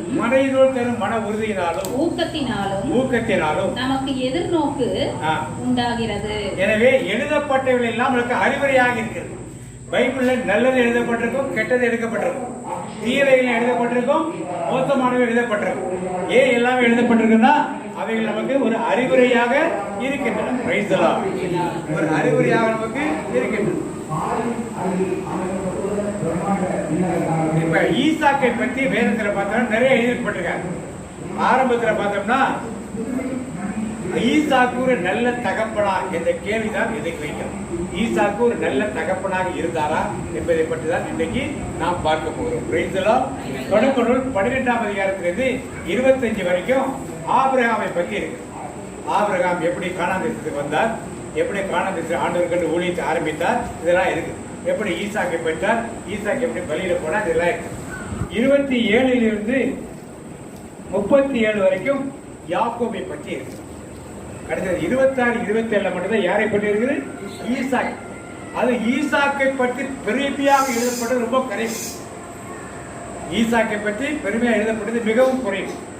ஏனென்றால் ஈசாக்கு ஒரு நல்ல தகப்பனாக இல்லை. ஈசாக்கு ஒரு ரெபெக்காளு ஒரு நல்ல பெற்றோராக நடைபெறவில்லை. ஆதி முற்பிதாக்களாக இருந்தாலுமே அவருடைய நடத்தைகள் ஒரு முன் உதாரணமாக நமக்கு இன்றைக்கு சொல்லப்படுகிறது. ஒரு பெற்றோருக்கு ஒரு தகப்பன் எப்படி இருக்க வேண்டும், ஒரு தாய் எப்படி இருக்க வேண்டும், எப்படி இருக்கக்கூடாது, ஈசாக்கை போல ஏன் இருக்கக்கூடாது, ரெபெக்காளை போல ஏன் இருக்கக்கூடாது என்று இன்னைக்கு வேதம் நமக்கு கற்பிக்கும். இது ஒரு நெகட்டிவ் சப்ஜெக்ட் மாதிரி தெரியலாம். வேதத்துல நிறைய நெகட்டிவ் சப்ஜெக்ட். ஆண்டவர் சொல்றார், ஆண்டவர் எப்பொழுது இரண்டாவது எப்படி இருக்குமா? யாருடைய வருகை போல இருக்குன்னு சொன்னாரு? கல்வனை போல. ஆண்டவர் கல்வனா? யாருக்கு உபயோக தெரியாம சொன்னா ஓகே. நான் கல்வனை போல் திருடனை போல வருவேன்னு சொல்றாரா? ஏன்னா நம்ம ஆயத்தமா இருக்கணும். அதெல்லாம் கரெக்ட். எதுக்கு அவனுக்கு ஓமை சொல்லணும்? ஓமை யாரு காட்டுறது? நெகட்டிவ் பேரபிள்ஸ் நிறைய இருக்கு பைபிள்ல. நெகட்டிவ் பேரபிள்ஸ் மாதிரி நிறைய இருக்கு. எதிர்மறையாக சொல்லப்பட்டு ஓமை அந்த அளவுக்கு சீரியஸ்னஸ் ஆண்டு கொடுக்குறாரு தான் அந்த மாதிரி கொடுக்குறாரு. அதான் யாரும் கணிக்க முடியாது. திருடனை போறாரு கணிக்க முடியாது, அதை கொடுக்குறாரு. அது போல ஒரு நெகட்டிவான ஒரு சப்ஜெக்ட் தான் இன்னைக்கு எடுக்க போறது. தெளிவாக புரிந்து கொள்வோம். நம்ம ஈசாக்கை பற்றி குறை சொல்ல போவதில்லை, ரெபேக்காளை பற்றி குறை சொல்ல போவதில்லை. ஆனால் அவர் குடும்பத்தை நடத்திய விதத்தை பார்த்து நம்முடைய குடும்பங்கள் அப்படி இருந்தால் இன்னைக்கு அதை கரெக்ட் பண்ணி கொள்வோம். வாசிப்போம். 25ஆம் அதிகாரம் தொடக்கணும். 25, 20 வாசிப்போம்.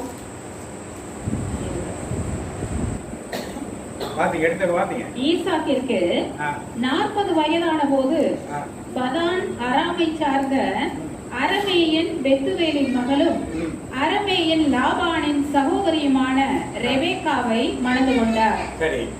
ஈசாக்கு யாரு ரெபேக்கா? யாரு? அரமேயன் லாபானின் பத்தாம் அராமைக்குள்ள பெத்துவேலின் மகள். யார் இந்த பெத்துவேலு? எல்லாம் தெரிஞ்சுக்கணும். படிச்சிட யாருக்கு பெத்து? எதுக்கு ஆபிரகாம் அங்க போய் பையனை பொண்ணு எடுத்தாரு? யார் அவரு? யாருக்கு மாமா? ஈசாக்குக்கு தாய் மாமா. யாரு? பெத்துவேல். அது தெரிஞ்சு வைக்கணும் கிளியரா. பெத்துவேல் தாய் மாமா. அங்க போய் பொண்ணு எடுக்கிறார். பொண்ணு எடுத்து ரெபேக்காள் என்ன அர்த்தம்?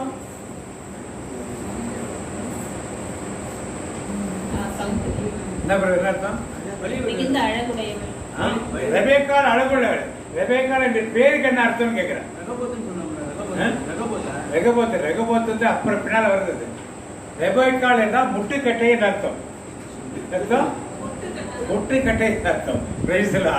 அது எவ்ரேயத்துல அதுக்கு அர்த்தம் அதான். ரெபேக்கா மொழியில ரெபேக்காள் என்றால் முட்டுக்கட்டை என்ற அர்த்தம். ரெபேக்காள் அழகுள்ளவள் அது வேற. அது ராட்சமனை பார்த்தோம். முற்பிதாக்கள் மனைவிகள் எல்லாம் மலடிகளாக இருந்தார்கள், அழகுள்ளாக இருந்தாலும் நாம் பார்த்தோம். இப்ப ரெபேக்காள் ரெபேக்காள் பெத்துவேலின் மகளாக இருந்தார். எந்த ஊர்ல இருந்தா? பத்தான். என்ன ஊர் அது? என்ன ஊர் அது? அந்த ஊருக்கு பேர் என்ன அர்த்தம்? அதுக்கு நுகத்தடி. அதுக்கு என்ன பேரு? பத்தான் அராம் என்றால் நுகம். நுகத்தடி உங்களுக்கு என்ன தெரியாதான்? மாட்டுக்கு தலையில போட்டு கயிறை கட்டிட்டானா மாடால எதுவுமே செய்ய அந்த நிலையில் தான் அந்த ஊர் பேர். அது இங்க இருந்தால் ரெபேக்காள் வந்தார். அடுத்த வசனம் வாசிக்குமா? வரிசை வாசிடுவாங்க. அப்படி ஈசாக்கு மலடியாய் இருந்த தம் மனைவிக்காக ஆண்டவரிடம் மன்றாடினார். ஈசாக்கு நல்ல காரியத்தை செய்கிறார். மலடியாக தன் மனைவிக்காக என்ன பண்றாரு? ஜெபம் பண்றார். ஆண்டவரும் அவர் மன்றாட்டை கேட்டருளினார். அவர் மனைவி ரெபேக்கா கருத்தரித்தார். ஆனால் அவருடைய கருப்பையில் இருந்த புதல்வர்கள் தங்களுக்குள் முட்டி மோதிக்கொண்டனர். இப்ப ரெபேக்கா கருத்தரித்தார். 2 கரு உருவாயிருந்தது. 2 கரு உள்ள முட்டியது. அப்ப ரெபேக்கா என்ன பண்றார்? வாசிப்போம். அதை உணர்ந்த அவர் எனக்கு இப்படி நடப்பது ஏன் என்று ஆண்டவரிடம் கேட்க போய் ஆண்டவரிடம் போய் விசாரிக்கிறார். ஆண்டவர் அவரை நோக்கி, உன் கருப்பையில் 2 இனங்கள் உள்ளன. 2 இனங்கள் உள்ளன. உன் வயிற்றிலிருந்தே ஈரினத்தார் பிரிந்திருப்ப ஓர் இனம் மற்றதை விட வலிமை மிக்கதாய் இருக்கும். மூத்தவன் இளையவனுக்கு பணிந்திருப்பான் என்றார். இப்ப ஆண்டவர் தீர்க்க தரிசனம் சொல்லிட்டார். என்ன சொல்லிட்டாரு? உன் வயிற்றில் 2 இனங்கள்னா 2 தேசங்கள் இருக்கும் சொல்லிட்டார். அடுத்த ஒரு இனம் இன்னொரு இனத்தை வலிமை உள்ளதா இருக்குன்னு சொல்லிட்டார். 3வது என்ன சொல்ல? அடுத்தது மூத்தவன் இளையவனை எல்லாம் சொல்லிட்டாரா? ஈசாக்கு தெரியுமா? ரெபேக்காவுக்கு தெரியுமா? ஆண்டவர் சொன்ன இந்த காரியம் இதை 2 பேரும் எடுத்து நடத்துறாங்களா வாழ்க்கையை இல்லையான்றதான் இன்றைக்கு நம்முடைய கேள்வி. இது போல உங்களுக்கும் எனக்கும் தேவன் பல நேரங்களில் தீர்க்கதரிசனமாக ஆண்டவருடைய வார்த்தையுடைய பல காரியங்களை வெளிப்படுத்துகிறார். நாம் என்ன பண்ணோம்? நமக்கு வசதியா இருந்தால் அதை எடுத்துக்கொள்வோம். வசதியா இல்லை என்றால் நமக்கு வசதியான வஸ்திரத்தை தேடி என்ன பண்றோம்? எடுத்துக்கொண்டு அதை சொல்லுவோம். இன்னைக்கு ஆண்டவர் வஸ்திரத்தை கொடுத்துருக்காருன்னா இதான் இன்றைக்கு வஸ்திரம் நான் எடுத்துக்கொள்ள. நமக்கு தேவையான வஸ்திரங்களை தேடி எடுத்துக்கொள்வது போல ஈசாக்கும் ரெபேக்காளும் தங்கள் தேவையான வஸ்திரங்களை நாம் தேடிக்கொள்வது போல அவர்களும் தங்களுக்கு தேவையானவர்களை தேடிக்கொள்ள ஆரம்பித்தார்கள். தொடர்ந்து வார்த்தை எடுத்தது. அவருக்கு பேறு காலம் நிறைவுற்ற போது 2 பிள்ளைகள் கருப்பையில் இருந்தன. முதலாவது வெளிவந்த பிள்ளை செந்நிறமாகவும் அவன் உடல் முழுவதும் முடிமயமாகவும் இருந்தது. எனவே அவனுக்கு ஏசா என்று பெயரிட்டனர். இரண்டாவது பிள்ளை தன் சகோதரன் ஏசாவின் குதிங்காலை கையால் பற்றி கொண்டு வெளிவந்தான். எனவே அவனுக்கு யாக்கோபு என்றால் ஏமாற்றுக்காரன் எத்தனை அர்த்தம் கிடையாது. யாக்கோபு ஏமாற்றுக்காரனாக இருந்தான், அது வேற.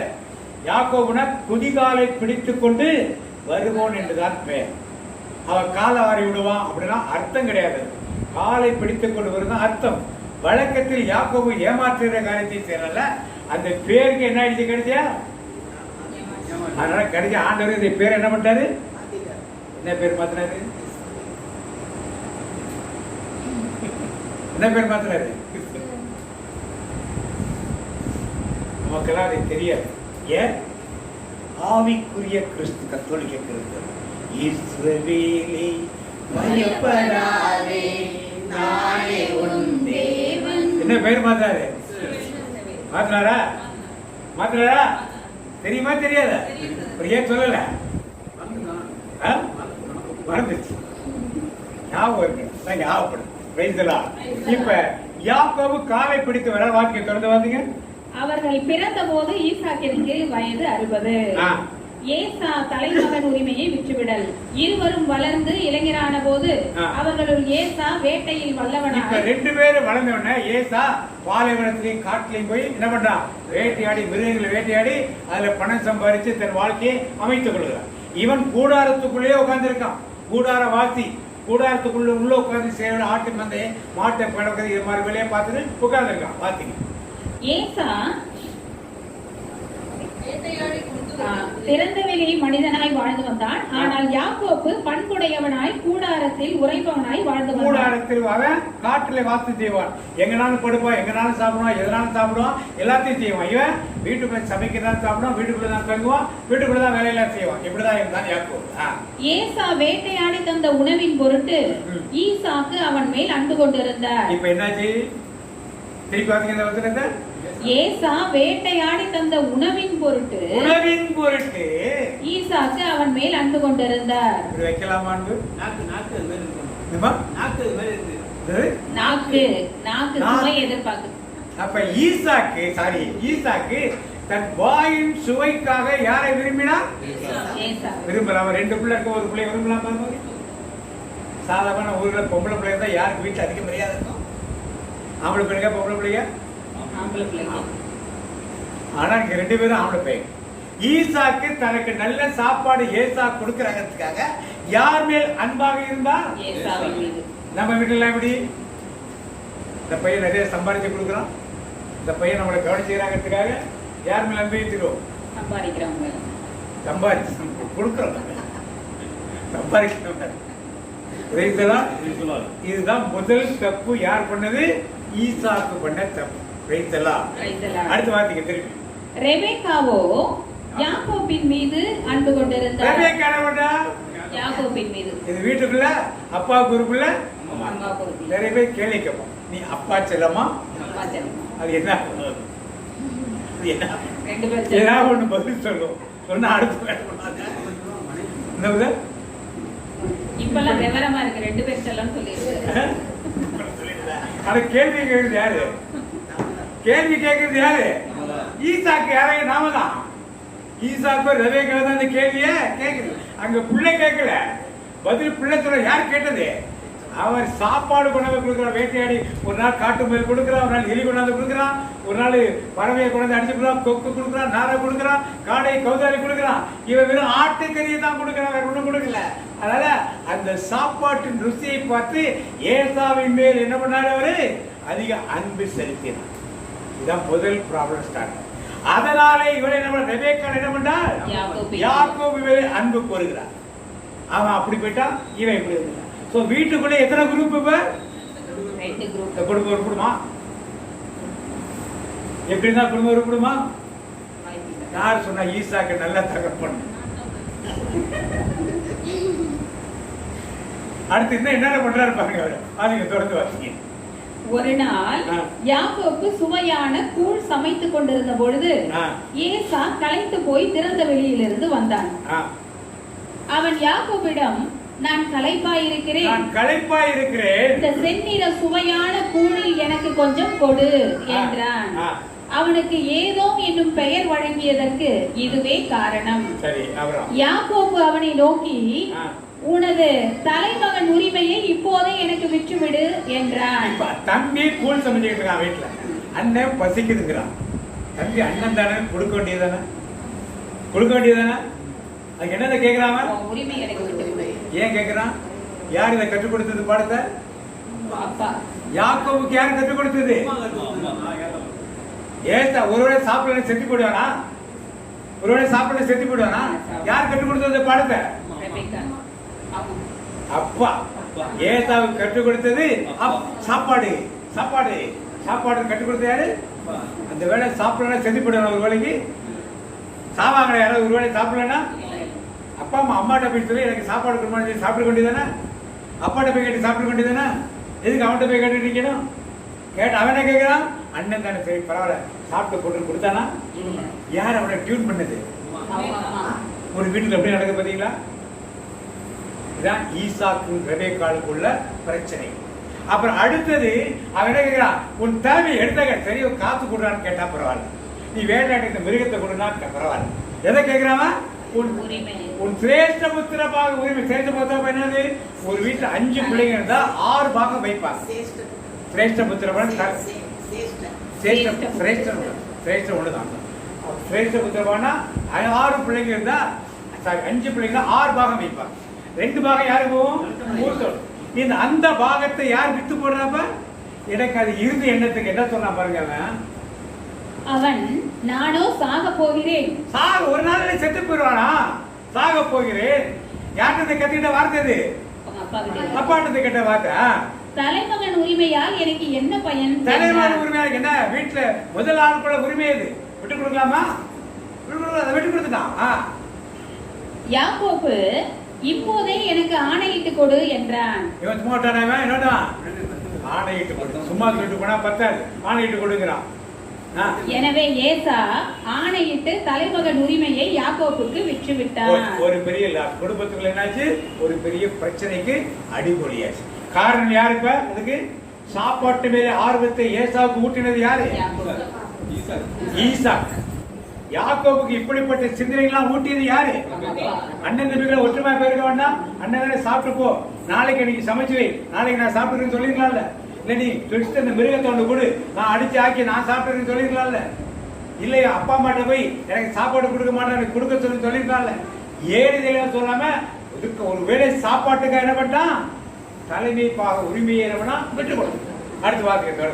யாக்கோபு ஏசாவுக்கு கொஞ்சம் அப்பமும் சுவையான பயிற்றம் கூழும் கொடுக்க அவனும் தன் வழியே சென்றான். முன்பு ஆபிரகாமின் காலத்தில் இப்ப ஒரு பிரச்சனை முடிஞ்சிச்சு. இப்ப 27ஆம் அதிகாரம் 1ஆம் வசனம் வாசிப்போம். ஈசாக்கு முதிர்ந்த வயதை அடைந்த பொழுது அவர் கண்களின் பார்வை மங்கி போயிற்று. கண்ணு தெரியாம போயிடுச்சு. அவர் தம் மூத்த மகன் ஏசாவை அழைத்து என் மகனே என்றார். ஏசா இதோ வந்துவிட்டேன் என்றான். அவர் அவனை நோக்கி இதோ பார், எனக்கு வயதாகிவிட்டது, சாவு என்னால் வருமோ என்று அறியேன். இப்பொழுது உன் கருவிகளான வில்லையும் அம்பு கூட்டையும் எடுத்துக்கொள், காட்டுக்கு போ, வேட்டையாடி எனக்கு வேட்டை கறி கொண்டு வா, நான் விரும்பும் முறையில் சுவையான உணவு வகைகளை சமைத்து என்னிடம் கொண்டு வா, நான் அவற்றை உண்பேன், நான் சாகு முன் உனக்கு மனமாற ஆசி வழங்குவேன் என்றார். இப்ப கண்ணு தெரியல இருக்கு. இப்ப எனக்கு சாவு வரப்போகுதுன்னு சொல்றாரு, மரணம் வரப்போகுதுன்னு சொல்றாரு. மரணம் என்ன பண்ணணும்? பிள்ளைகளை கூப்பிட்டு என்ன பண்ணணும்? பிள்ளைகளை கூப்பிட்டு என்ன பண்ணணும்?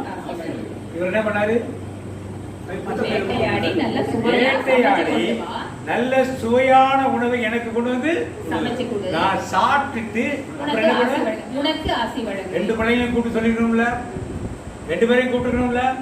கூப்பிட்டாரு? ஏன் கூப்பிடல? பாகுபாடு.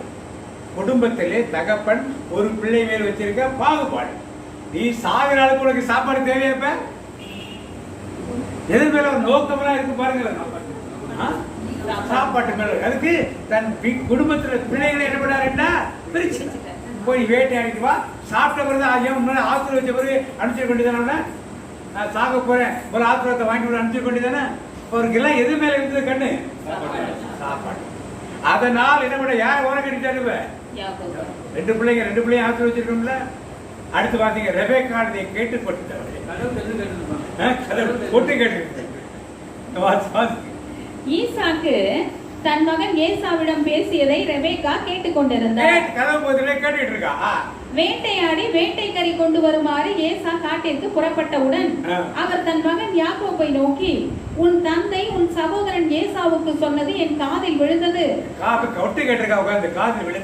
அவர் சொன்னது, நீ போய் வேட்டையாடி வேட்டைக்கறியை சமைத்துக் கொண்டு வா, நான் உண்பேன். நான் சாவதற்கு முன் ஆண்டவர் திருமுன் உனக்கு ஆசி வழங்குவேன். இப்பொழுது என் மகனே, நான் கட்டளையிடுவதை கருத்தாய் கேள். இப்ப கட்டளையிடார் மகனுக்கு. யாருக்கு? யாக்கோபு.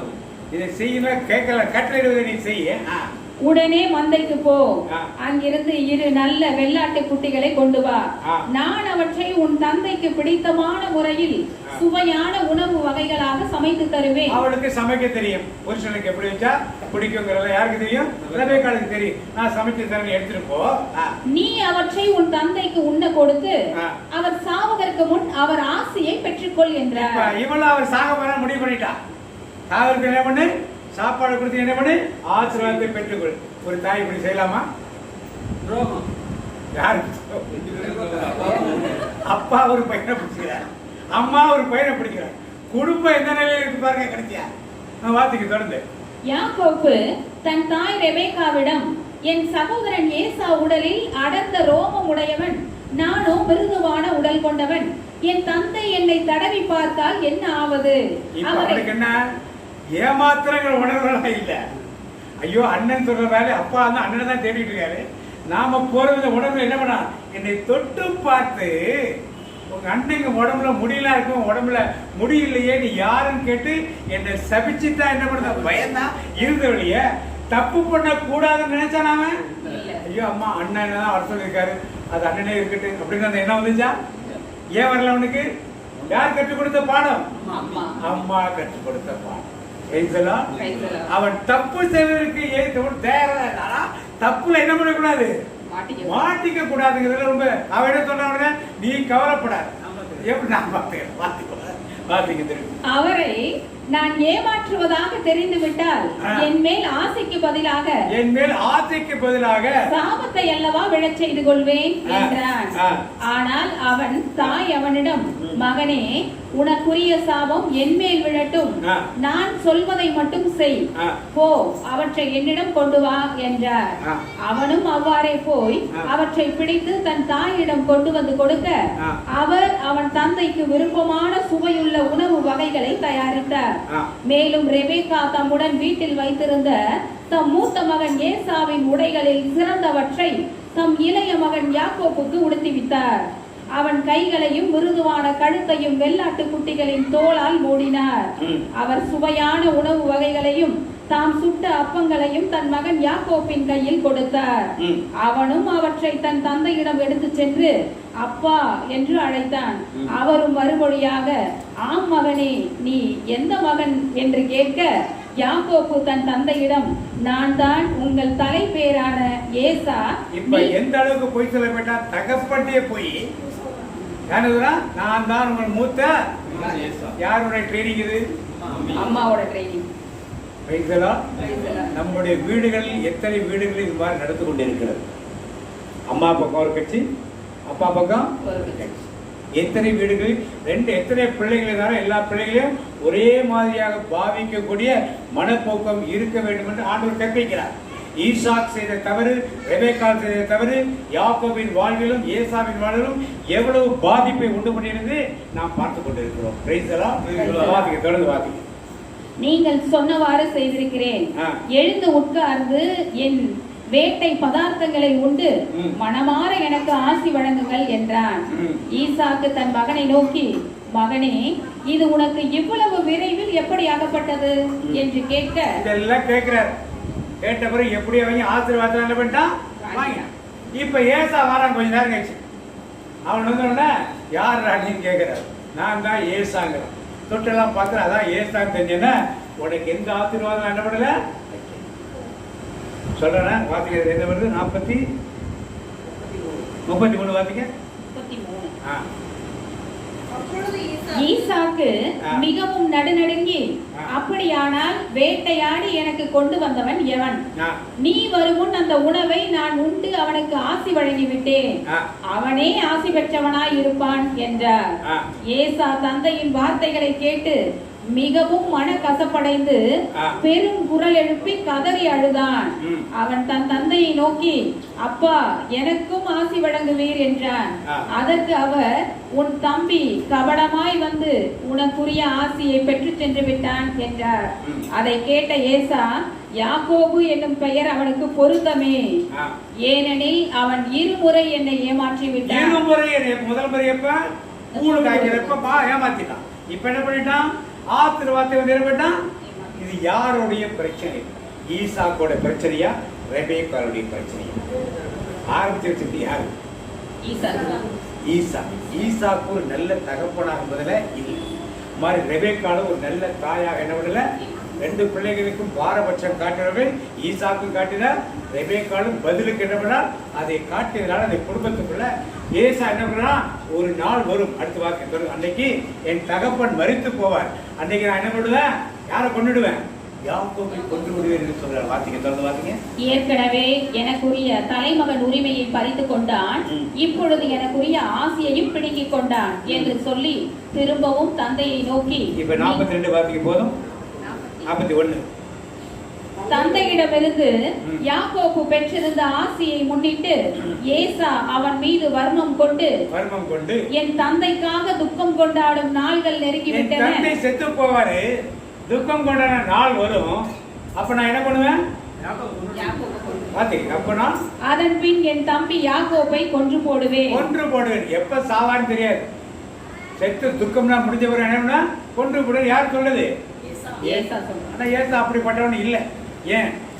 யாக்கோபு திரும்பி வர்றப்ப கூட வந்து கட்டி தழுவி பிடிச்சி முத்தமிட்டான். அப்படிப்பட்ட ஆள் கிடையாது. யாருக்கு தெரியும் இதெல்லாம் எப்படிப்பட்ட ஆள் இல்லைன்னு? ரெபேக்காளுக்கு தெரியும், ஈசாக்கு தெரியும். தெரிஞ்ச பிறகு ரெபேக்கா என்ன பண்ற? வார்த்தைங்க எடுத்து வைக்கணும். தம் மூத்த மகன் ஏசாவின் திட்டம் பற்றி ரெபேக்கா கேள்விப்பட்டதும் அவர் ஆள் அனுப்பி தம் இளைய மகன் யாக்கோபை அழைத்து, இதோ உன் சகோதரன் ஏசா உன்னை கொலை செய்து தன்னை தேற்றிக் கொள்ள விரும்புகிறான், உன்னை கொலை செய்து பழிக்கக்கூடிய வாங்க விரும்புகிறான். ஆகையால் மகனே, நான் சொல்வதை கேள். நான் சொல்வதை திருப்பி அடுத்த தாய் அடுத்து ஆரம்பிச்சுட்டான். உடனே கிளம்பி காரானில் உள்ள என் சகோதரன் லாபான் வீட்டுக்கு நீ போ. உன் சகோதரன் சீற்றம் தணியும் வரை சில நாள் அவரிடம் தங்கியிரு. சகோதரன் சீற்றம் தனி வரைக்கும் அங்கே இரு.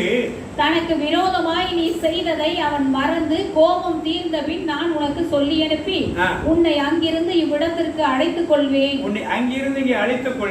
ஒரே நாளில் என் 2 புதல்வர்களையும் நான் ஏன் இழந்து போக வேண்டும் என்றார். அடுத்தவர் 46.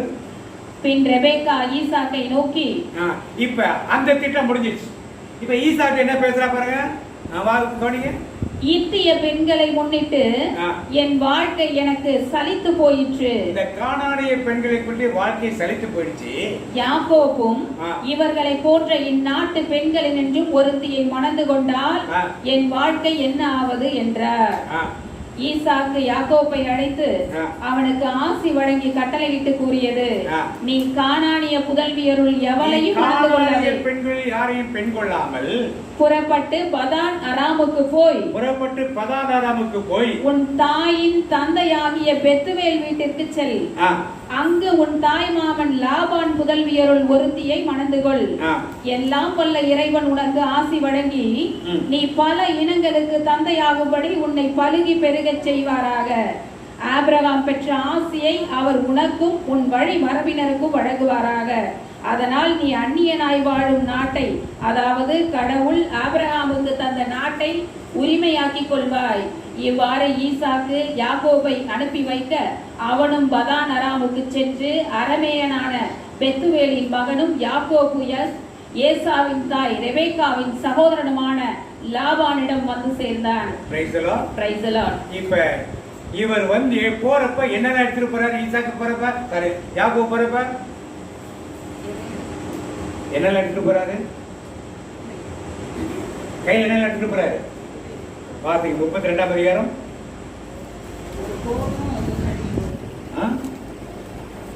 எதையும் எடுத்துக்கூடாது, கோல் மட்டும் தான் எடுத்துக்கணும்.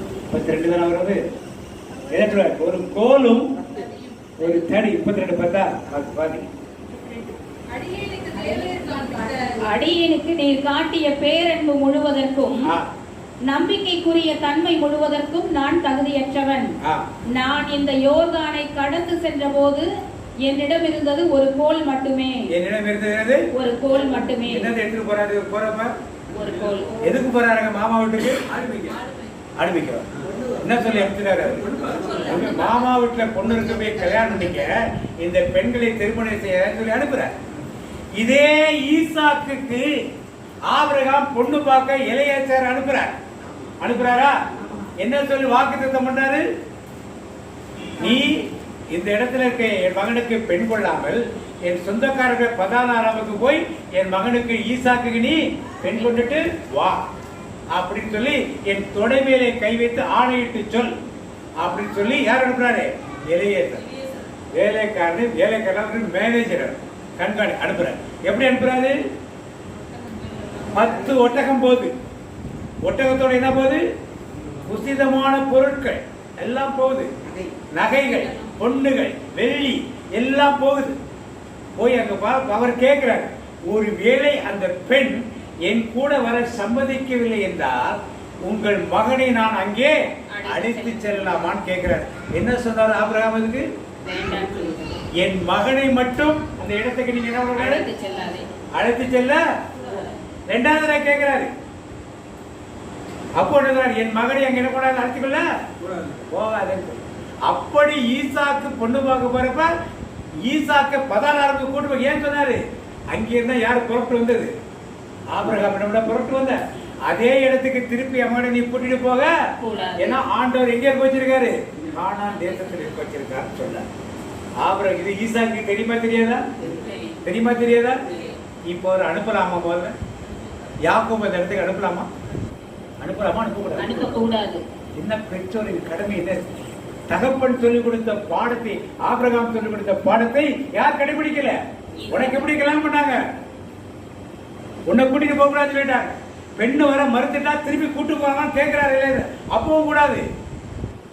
அப்ப அந்த இடத்துக்கு மகன் போக கூடாதுன்னு ஆபிரகாமோட பிடிவாதமாக இருந்தார். ஆனா ஈசாக்கு என்ன பண்ணாரு? தன் மகன் என்ன பண்ணாரு? ஒட்டகத்தை அனுப்பிச்சாரா? கழுதி அனுப்பிச்சாரா? ஒரு வேலைக்காரர் அனுப்பிச்சாரா? எவ்வளவு சொத்து இருந்தது? ஆபிரகாமுடைய சொத்து எல்லாம் யாருக்கு வந்தது?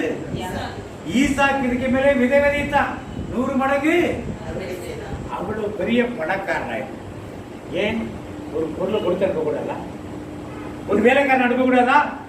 ஒரு கழுதையை கூட அனுப்ப கூடாதா? ஒரு ஒட்டகத்தை அனுப்ப கூடாதா? உனக்கு கல்யாணம் பண்றப்ப உங்க அப்பா எப்படி எல்லாம் அனுப்பிச்சு வச்சாருன்னு உனக்கு தெரியுமில்ல? நான் திருப்பி மறுபடி பார்த்துக்கிட்டு இருந்தேன்ல. ரெபேக்காள் வர்றப்ப அங்கேருந்து பார்த்துக்கிட்டு இருந்தல, ஒட்டகத்தில் கூட்டிட்டு பார்த்துக்கிட்டு இருந்தல, என்ன அணிகள் எல்லாம் போட்டு வர பார்த்துக்கிட்டு இருந்தல, உனக்கு தெரியுமில்ல எல்லாம்? ஏன் செய்யலாம்? இங்கேதான் தவறு நடக்கும். ஈசாக்கு ஏசா பக்கம் பட்சதாரமாக இருந்தனாலே தனக்குரியதெல்லாம் யாருக்கு போகணும்னு நினைச்சாரு? அதனால யாக்கோபை கேட்டு தள்ளுனது அவருடைய வேலை. ரெபேக்காள் சொன்னார், உன் அப்பன் உன் சகோதரி சினம் தனியட்டும், நான் ஆள் அனுப்பி உன்னை என்ன பண்ணுவேன்? என்னைக்காவது கூப்பிட்டாளா? என்னைக்காவது ஆள் அனுப்பிச்சாளா? ஏன் தகப்பன் அனுப்பிச்சாரு. சரி, 6 வருஷம் 7 வருஷம் ரெபேக்காள் 7 வருஷம் ராக்கேலுக்காகவும் 7 வருஷம் லேயாளுக்காகவும் 6 வருஷம் கணக்காக 20 வருஷம் வேலை செஞ்சோம். என்னைக்காவது ஒரு நாள் இந்த ஈசாக்கு ஒருத்தன் போனானே வெளிநாட்டுக்கு, அவன் எப்படி இருப்பான்னு விசாரிச்சு வரேன்னு ஒரு வேலைக்காரன் அனுப்பிச்சு போய் பார்த்து வரேன்னு சொன்னாரா? ஏன் அம்மா பிள்ளை சரி ரெபேக்காள் அனுப்பிச்சாரா? சொன்னால நான் ஆள் அனுப்பி உன்னை அனுப்பித்துக் கொள்ள சொன்னால அனுப்பிச்சாரா? ஏன்? இப்படித்தான் இன்றைக்கு பல குடும்பங்களிலே தகப்பன் ஒரு வழி, தாய் ஒரு வழி, பிள்ளைகள் ஒரு ஒளி என்று பிரிந்து போய்கிறது. ஈசாக்கின் குடும்பம் அதுக்கு உதாரணம். ரெபேக்காள் செத்து போகிறாள். ஆரம்பிச்சு சொன்னான் அவன் சொல்லல, தன் மகனுக்கே சொல்லல. ஈசாக்கு வரல. ரெபேக்காள் மரணத்துக்கு யார் வரல? சாரி, யாக்கோபு வரல. யாக்கோபு திரும்பி வந்த பிறகுதான் யார் சாகுறது? ஈசாக்கு. எப்போ சாகுன்னு சொன்னாள்? அந்த ஆளு எப்போ சாகுன்னு சொன்னாள்? இத்தனை 20 வருஷமா 40 வருஷம், சில பேர் 20 வருஷம் சொல்றாங்க, சில பேர் 40 வருஷம் சொல்றாங்க. எத்தனை வருஷம் கழிச்சு திரும்பி வராதுல அது வரைக்கும் யாரும் சாகவே இல்லை. எப்போ சாகணும்னு சொன்னாலும் என்ன சாகவே. இப்படிப்பட்ட தகப்பனை பார்க்க முடியுமா? இப்படிப்பட்ட தகப்பன் முற்பிதாக்கள் ஒருவராக இருக்கிறார். எதுக்காக ஆண்டவர் எல்லாம் திருஷ்டாந்தமாக எழுதி வைக்கிறார். நமக்கு நல்லவைகளையும் கெட்டவைகளையும் தீவைகளையும் மோசமானவைகளையும் வேதம் எழுதி. ஏன்னா இப்படிலாம் இருக்கணும்னு ஒன்று சொல்லுது, இப்படிலாம் இருக்கக்கூடாது என்று ஒன்று அடுத்த பக்கம் சொல்லுது. அதற்கு உதாரணமாக இன்றைக்கு இருப்பதுதான் ஈசாக் என்ற ஒரு தகப்பனை நாம் பார்க்கிறோம், ரெபேக்காள் என்ற ஒரு தாயை நாம் என்ன பார்க்கிறோம். போனானவன் போய் சேர்ந்தானு விசாரிச்சாங்களா? கல்யாணம் பண்ணான விசாரிச்சாங்களா? ஏன் இவன் தான் விசாரிக்கல. லாபானாவது உன் மருமகன் வந்து சேர்ந்துட்டான்னு சொல்லி தகவல் அனுப்பிச்சானா? ஏமாத்தி கல்யாணம் பண்ணி வச்சானே லேயாட. அப்பாவது உன் மகனுக்கு கல்யாணம் பண்ணி வச்சுட்டேன்னு சொன்னானா? திருப்பி இன்னொரு 7 வருஷம் வேலை செஞ்சாங்க ராக்கேலுக்காக. அப்பாவது 2 பொண்ணையும் கல்யாணம் பண்ணிட்டான்னு சொன்னானா? எப்பவும் சொல்லவில்லை. இப்படி ஒரு நெருக்கடியில் தான் யார் வாழ்ந்தது கிடைச்சியா? உட்கார்ந்து இருக்க பிள்ளைகள் அல்லது சிலர் யாக்கோபு போல தனிமைப்படுத்தப்பட்டவராக இருப்பது. தாய் இருந்தும் தனிமைப்படுத்தப்பட்டவர், தகப்பன் இருந்தும் தனிமைப்படுத்தப்பட்டவர். தாய் தகவல் 2 பேரும் இருந்தும் யாக்கோபு தனிமைப்படுத்தப்பட்டார். அதுவே அடிமை மாதிரி வேலை செஞ்சு உட்காந்துருக்காங்க. இன்னொருத்த வீட்டுல, சொந்த மாமன் வீட்லயே வேலைக்காரன் உட்காந்துட்டு இருக்காங்க. அதை விட கேவலம் கிடையாது. வெளியே போய் வேலை செஞ்சாலும் எவ்வளவு சம்பாதிச்சிருப்பான். எத்தனை முறை ஏமாத்தினான் லாபனான சம்பளத்தை? 10 முறை ஏமாத்தினான். ஆனால் யார் கிடைச்சா கூட இருக்கா? இது மாதிரி பிள்ளைகள் இன்றைக்கு எனக்கு அம்மா ஒத்து வர மாட்டாங்க, அப்பா கவனிக்க மாட்டாங்க நினைச்சீங்க. நாங்க உட்கார்ந்து யார் கவனிப்பாங்களே? நல்ல கைகளை கட்டி பெற்றோர்களாக இருக்க நம்ம ஒவ்வொருவருக்கும் ஆண்டவருக்கு பாடத்தை கற்றுக் கொடுக்கும். பிள்ளைகளாக இருக்கவருக்கு ஆண்டவர் ரெபேக்காள் இல்லைன்னா ஈசாக் இல்லைன்னா யாக்கோபு கடைசி வரைக்கும் தனியாக தரப்படாரு வாழ்ந்து வந்தார். Praise the Lord, praise the Lord. யாக்கோபு அங்கே திரும்பி வரார். எப்படி வரார்? கோலும் கையுமாக பெருக செய்தி பெருக்கூட்டமாய், கோலும் கையுமாக பெருக்கூட்டமாய், உம்மாலாகும் எல்லாமாகும், உம்மாலாகும் எல்லாமாகும், அகிலம் அனைத்தையும் உண்டாக்கி ஆளுகிறேன், அகிலம் அனைத்தையும் உண்டாக்கி ஆளுகிறேன். ஆகாதது எதுவும் இல்லை, உம்மாலாகாதது எதுவும் இல்லை, ஆகாதது எதுவும் இல்லை, உம்மாலாகாதது எதுவும். 28ஆம் அதிகாரம் 7-9 வாசிப்போம். யாக்கோபு தன் தாய் தந்தைக்கு கீழ்ப்படிந்து பதான் அராமுக்கு சென்றதும் ஏசாவுக்கு தெரிய வந்தன. ஈசாக்கிற்கு கானானிய பெண்களை பிடிக்கவில்லை என்பதை ஏசா கண்டு இஸ்மேலிடம் சென்று ஏற்கனவே தனக்கு இருந்த மனைவியரை தவிர ஆபிரகாமின் மகன் இஸ்மேலின் மகளும் நெபயோத்தின் சகோதரியுமான மகளாத்தை மணந்து கொண்டான். யாக்கோபு பெயர் செபாவிலிருந்து புறப்பட்டு கரானை நோக்கி சென்றான். இப்ப இவன் என்ன பண்றான்? திருப்பி இஸ்மாயில் என்ன பண்றான்? தன் தாய் தகப்பனுக்கு மனவடிவு உண்டாக்க வேண்டும் என்பதற்காகவே யாரு இஸ்மாயில் பெண்களை இப்ப என்ன பண்றான்? யாருக்கு வேதனை? இப்ப யாருக்கு வேதனை? இப்ப அப்பா அம்மா 2 பேருக்கு வேதனை. எதனால வந்துச்சு? நீ பிள்ளைகள் என்ன பண்ணல? சரியான வழியில் வளர்க்க. தாய் தகப்பனுக்கு கண்ட்ரோல் பிள்ளைகளுக்குள்ளேயே தாய் கண்ட்ரோல் ஒரு பிள்ளைங்க, தகப்பன் கண்ட்ரோல் ஒரு பிள்ளைங்க இருந்தால் குடும்பம் இப்படித்தான் இருக்கும். பிள்ளைகள் தறி கட்டு இஷ்டப்பட்டு ஒருத்தன் போயிட்டான், ஒருத்தன் அங்க மாவை விட்டு போயிட்டான். இவங்களுக்கு என்ன வேலை கிடைச்சாப்ப? தாய் செத்தது கூட இவங்களுக்கு அறிவிக்க முடியவில்லை, தாய் செத்தது கூட பிள்ளைகள் வர முடியவில்லை. இந்த மாதிரி நிலையை வேதத்தின் முற்பிதாக்கள் என அழைக்கப்பட்ட ஈசாக்கின் காலத்திலேயே நாம் என்ன பண்ணோம் பார்த்துக் கொண்டிருக்கிறோம். Praise the Lord. அடுத்த ஒரு வசனம் வந்து 32ஆம் அதிகாரம் 10ஆம் வசனம் வாசிப்போம். 10 வாசிச்சேன். அது அடியேனுக்கு நீர் காட்டிய பேரன்பு முழுவதற்கும் நம்பிக்கைக்குரிய தன்மை முழுவதற்கும் நான் தகுதியற்றவன். நான் இந்த யோர்தானை கடந்து சென்ற போது என்னிடம் இருந்தது ஒரு கோல் மட்டுமே, இப்போதோ 2 பரிவாரங்கள் உடையவன் ஆனேன். 2 பரிவாரங்கள் உடையவன் ஆனேன். தாய் தந்தையர் ஆசீர்வதிக்கல, யார் ஆசீர்வதிச்சாங்க? ஆண்டவர். போறப்ப கோலும் கையுமாக வரும். வேறு கையாய் நான் கடந்து வந்தேன், இரு பரிவாரங்கள் எனக்கு தந்தே. வேறு கையாய் நான் கடந்து வந்தேன், இரு பரிவாரங்கள் எனக்கு தந்தே. ஏல் எல்லோகி ஏல் எல்லோகி ஏல் எல்லோகி உம்மை துதிப்பேன். ஏல் எல்லோகி ஏல் எல்லோகி உம்மை துதிப்பேன். இப்ப இரு பரிவாரங்கள் என்ன அர்த்தம்? நிறைய பேர் 2 மனைவியோட வந்தான்னு சொல்றாங்க. அதான் உண்மை. இரு பரி என்றால் தமிழ்ல குதிரை. பரிவாரம்னா குதிரை படைன்னு அர்த்தம். 2 குதிரைப்படை எப்படினால் இந்த அளவுக்கு இருக்குமோ அந்த அளவுக்கு சொத்துக்களை சேர்த்து கொண்டு அவன் திரும்பி வந்தான். அவன் ஏசாவுக்கு காணிக்கை அனுப்புறான். எத்தனை காணிக்கை அனுப்புறான்? 100 ஒட்டகங்கள், 30 ஒட்டகங்களும், பால் குடிக்கிற ஒட்டகங்களும், அதன் குட்டிகளையும் சேர்த்து அனுப்புறான். ஒரு ஒட்டகம் ஒரு BMW காருக்கு சமம். ஒரு ஒட்டகம் நீங்க இருக்கிற BMW காருக்கு. 30 ஒட்டகங்களும் பால் குடிக்கிற சின்ன குட்டி கார், மாருதி கார், நான் வச்சிருக்க கார் கடாரையும். அப்புறம் என்ன அனுப்புறாரு? 100 ஆட்டுக்கடாக்கள், 200 ஆட்டுக்கடாக்களையும் ஆடுகளையும், 20 கடாக்களையும், 200 ஆடுகளையும், 20 ஆட்டுக்கடாக்களையும் எல்லாம் சேர்த்து அனுப்புறாரு. இது மாதிரி இது காணிக்கைய கிஃப்டா அனுப்புறாரு. யாருக்கு? கிஃப்டா அனுப்புறாரு. நீங்க ஒரு கல்யாணத்துக்கு போனா எவ்வளவு கிஃப்ட் கொடுப்பீங்க? ரொம்ப நெருக்கமானவங்க கல்யாணத்துக்கு போனா என்ன செய்வீங்க? எவ்வளவு எழுதிங்க கிஃப்ட்? 1000 ரூபாய். அப்ப அவர் அதுவே ஒரு 1000 ரூபாய்னா அவர்கிட்ட எவ்வளவு சொத்து இருந்திருக்கணும்? 1000 ரூபாய் நம்ம சம்பளத்துல 10ல் ஒரு பாகம் இருக்கணும் இல்லையா? இல்ல 100ல் ஒரு பாகம் இருக்கு. 1 லட்சம் ரூபாய் சம்பளம்னா 100ல் ஒரு பாகமா இருக்கணும். அப்ப அவர் சொத்து எவ்வளவு எடுத்துக்கணும்? அவரு இத்தனையும் முன்னாள் அனுப்பணும்னா இதெல்லாம் எங்கேயிருந்து வந்துச்சு? அவருக்கு ஆபிரகாம்கிட்ட இருந்துச்சா?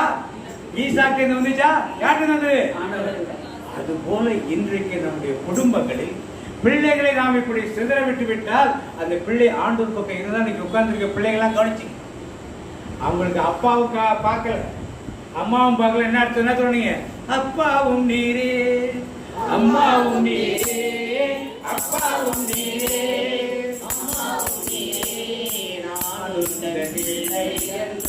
யாக்கோபை இப்படித்தான் தேவன் கண்காணித்து என்ன பண்ணாரு? பெரிய பணக்காரனாக, பெரிய ஐஸ்வர்யனாக என்ன பண்ணாரு? மாற்றினார். அப்பா கூட இல்ல, அம்மா கூட இல்ல, யார் கூட இருந்தாரு? ஆண்டவர் கூட இருந்தார். Praise the Lord. அப்பா ஏசாப்பா இருந்தாரு. அப்பா விட்டுட்டு என்ன பண்ணிட்டாங்க? அந்த இஸ்மவேல் பெண்களோட என்ன பண்ணான்? அவன் போயிட்டான் பேசாம.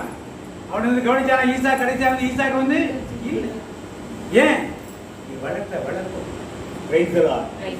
பிள்ளைகள் கவனிக்கும் அப்படின்னு சொல்லி பிள்ளைகளை ரொம்ப செல்லம் கொடுத்து பிள்ளைகள் அப்படியே கண்ணை மணியை தேர்ந்து வச்சு வளர்க்கும்.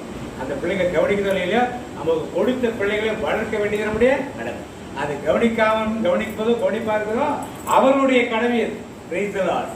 அது கவனிப்பாங்கிறதுக்காக நம்ம கவனிக்க வேண்டிய தேவையே கிடையாது.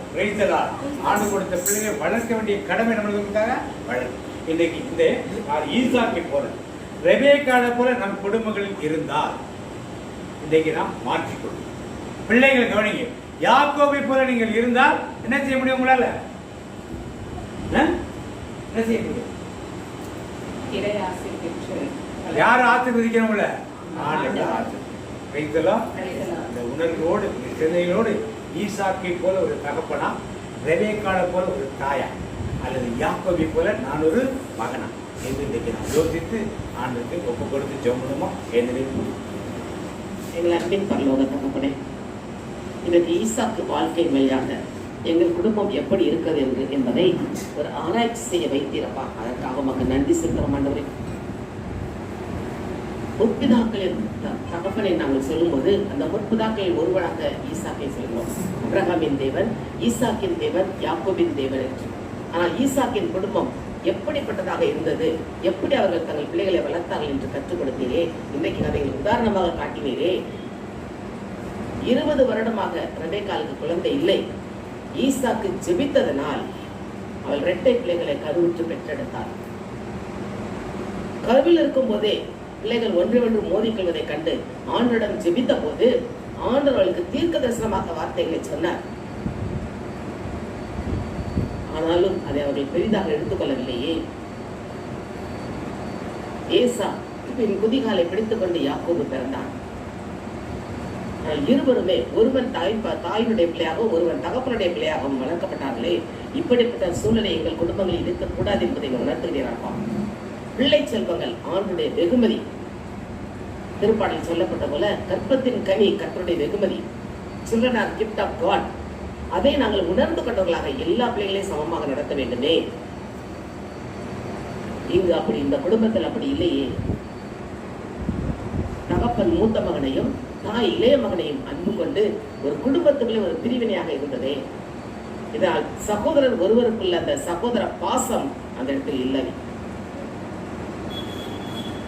ஆனால் யாக்கோபு தந்திரமாக இருந்து தனது தலைமை மகன் தலைவரான மகன் என்ற புத்தகத்தை பாகத்தை அவனிடந்து சகோதரனிடந்து ஏமாற்றி பெற்றுக் கொண்டார். ஒரு கூழுக்காக அவனும் விற்றுவிட்டான்.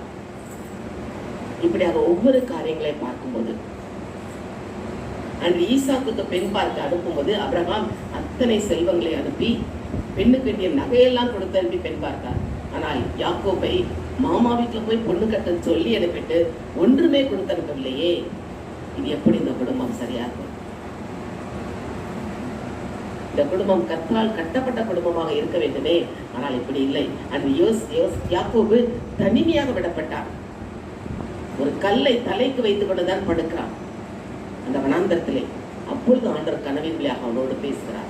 நான் உன்னோடு கூட இருக்கிறேன், நான் உனக்கு சொன்னதை செய்யும் அளவும் உன்னை கைவிடுவதை இல்லை என்று அவனை தேற்றுகிறாரே. சொன்னதை செய்யும் அளவும் கைவிடவே மாட்டேன், உனக்கு சொன்னதை செய்யும் அளவும் கைவிடவே மாட்டேன். ஏன் பெற்றேன் இது வானத்தின் வாசல், ஏசையா ஆசீர்வாதத்தின் வாசல்.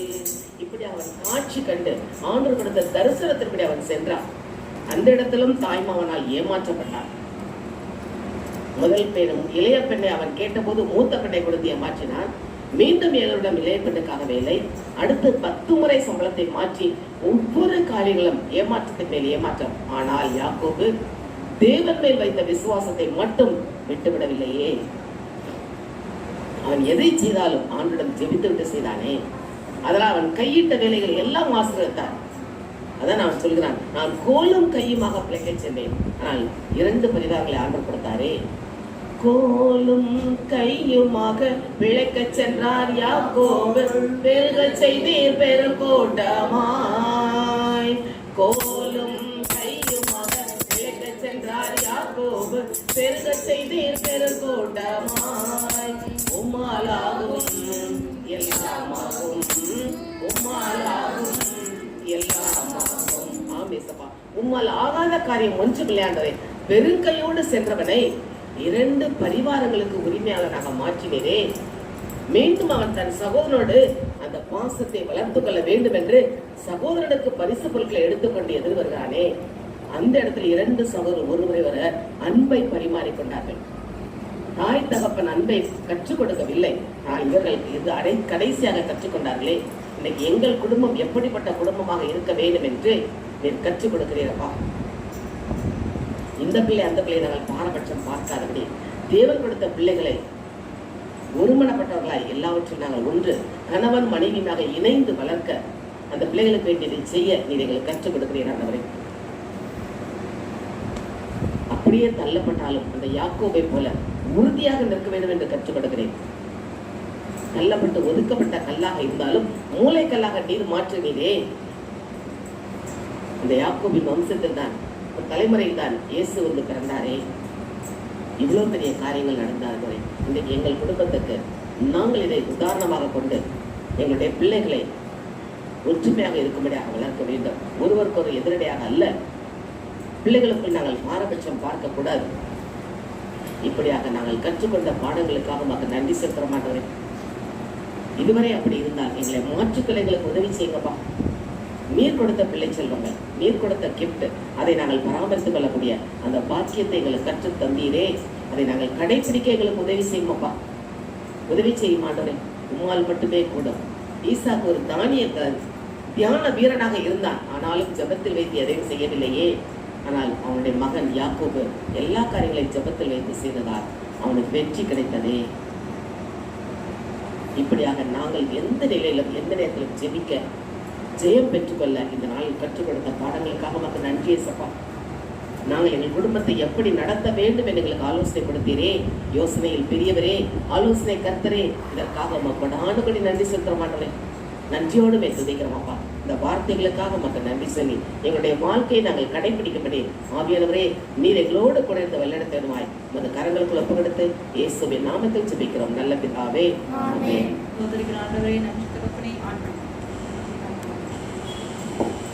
நன்றி தகப்பனே. அப்பா நீர் எங்களோடு பேசின ஒவ்வொரு வார்த்தைகளுக்காகவும் நன்றி அப்பா. அப்பா குறித்த நாளில் அப்பா தகப்பனே இந்த கூட்டம் மகிமையாக நடந்து முடிக்க இந்த உதவி செய்தே உங்களுக்கு நன்றி செலுத்துகிறோம் ராஜா. அப்பா தகப்பனே ஒவ்வொரு பகுதிகளுக்காக நன்றி செலுத்துகிறோம், ஆராதனை பகுதிகளுக்காக நன்றி செலுத்துகிறோம். பிள்ளைகள் நாவல் அப்பா பாடல்களை வைத்து பாட வைத்திரே உங்களுக்கு நன்றி செலுத்துகிறோம் சுவாமி. அப்பா தகப்பனே பிரசன்னத்தோடு அப்பா பிள்ளைகள் அப்பா உடைய நாமத்தை மகிமைப்படுத்த பிள்ளைகளுக்கு அந்த ஞானத்தை கொடுத்தீங்களே அதற்காக நன்றி செலுத்துகிறோம் ராஜா. சாட்சி சொன்ன ஒவ்வொருவருக்காகவும் நன்றி செலுத்துகிறோம் சுவாமி. அப்பா சகோதரர் வழியாக எங்களோடு பேசினவே உங்களுக்கு நன்றி செலுத்துகிறோம் சுவாமி. குடும்பங்கள் எப்படி கட்டப்பட வேண்டும் என்று சொல்லி வார்த்தையின் வழியாக தகப்பனை எங்களோடு இடைப்பட்டதே உங்களுக்கு நாள் கூட நன்றி செலுத்துகிறோம் ராஜா. நாங்கள் எப்படிப்பட்ட குடும்பமாக இருக்கக்கூடாது, எப்படி இருக்க வேண்டும் சொல்லி எங்களுக்கு போதித்தீரே உங்களுக்கு நன்றி செலுத்துகிறோம் ராஜா. உடைய வார்த்தையில நீங்க எப்படி சொல்லியிருக்கிறீர்களோ தகப்பன் தாய் எப்படி இருக்க வேண்டும் என்று சொல்லி இருக்கிறீர்களோ அதன்படி வாழ அப்பா நாங்கள் எங்களை ஒப்பு கொடுக்கிறோம். எங்களுக்கு இந்த காரியத்தை கற்றுக் கொடுத்த கிருபைக்காக உங்களுக்கு கோடி நன்றி செலுத்துகிறோம் சுவாமி. அப்பா இந்த இடத்துல வந்திருக்கிற ஒவ்வொருவருக்காகவும் உங்களுக்கு கோடி நன்றி ஐயா. எல்லா விதமான தடைகளையும் நீக்கி போட்டு அப்பா இங்கு வர நீரே உதவி செய்தே அவருக்காக உங்களுக்கு நன்றி செலுத்துகிறோம் ராஜா. இன்னும் இந்த இடம் நிரம்பத்தக்க வழியத்தக்கதான தகப்பனை கூட்டத்தினை கொண்டு வந்து சேர்க்கும்படியாக அவருடைய கரங்களை ஒப்பு கொடுத்து ஜெபிக்கிறோம் சுவாமி. அநேக குடும்பங்கள் அப்பா வர முடியாதபடி தடையா இருக்கிற எல்லா காரியத்திலையும் என் தேவன் எடுத்து போடுவீராக ராஜா. தடைகளை நீக்கி நீர்தாமே அநேகரை கொண்டு வந்து சேர்க்கும்படியாக உடைய கரங்களை ஒப்பு கொடுத்து ஜெபிக்கிறோம் சுவாமி. தொடர்ந்து எங்களை வழிநடத்துங்க ஆசீர்வதிங்க. இயேசு நண்பர் நாமத்தினால நன்றி சொல்லி ஜெபிக்கிறேன் எங்கள் ஜீவனில் நல்ல பிதாவே ஆமென். சொல்லுவோம். என் தேவன் தம்முடைய ஐஸ்வரியத்தின்படி உங்கள் குறைவை எல்லாம் கிறிஸ்து இயேசுவுக்குள் மகிமையிலே நிறைவாக்குவார். மாதத்துடைய வாக்குகள் சொல்லுவோம். மானானது நீரோடைகளை வாஞ்சித்து கதறுவது போல தேவனே என் ஆத்துமா உம்மை வாஞ்சித்து கதறுகிறது. தனிப்பட்ட வாக்குகள் சொல்லுவோம்.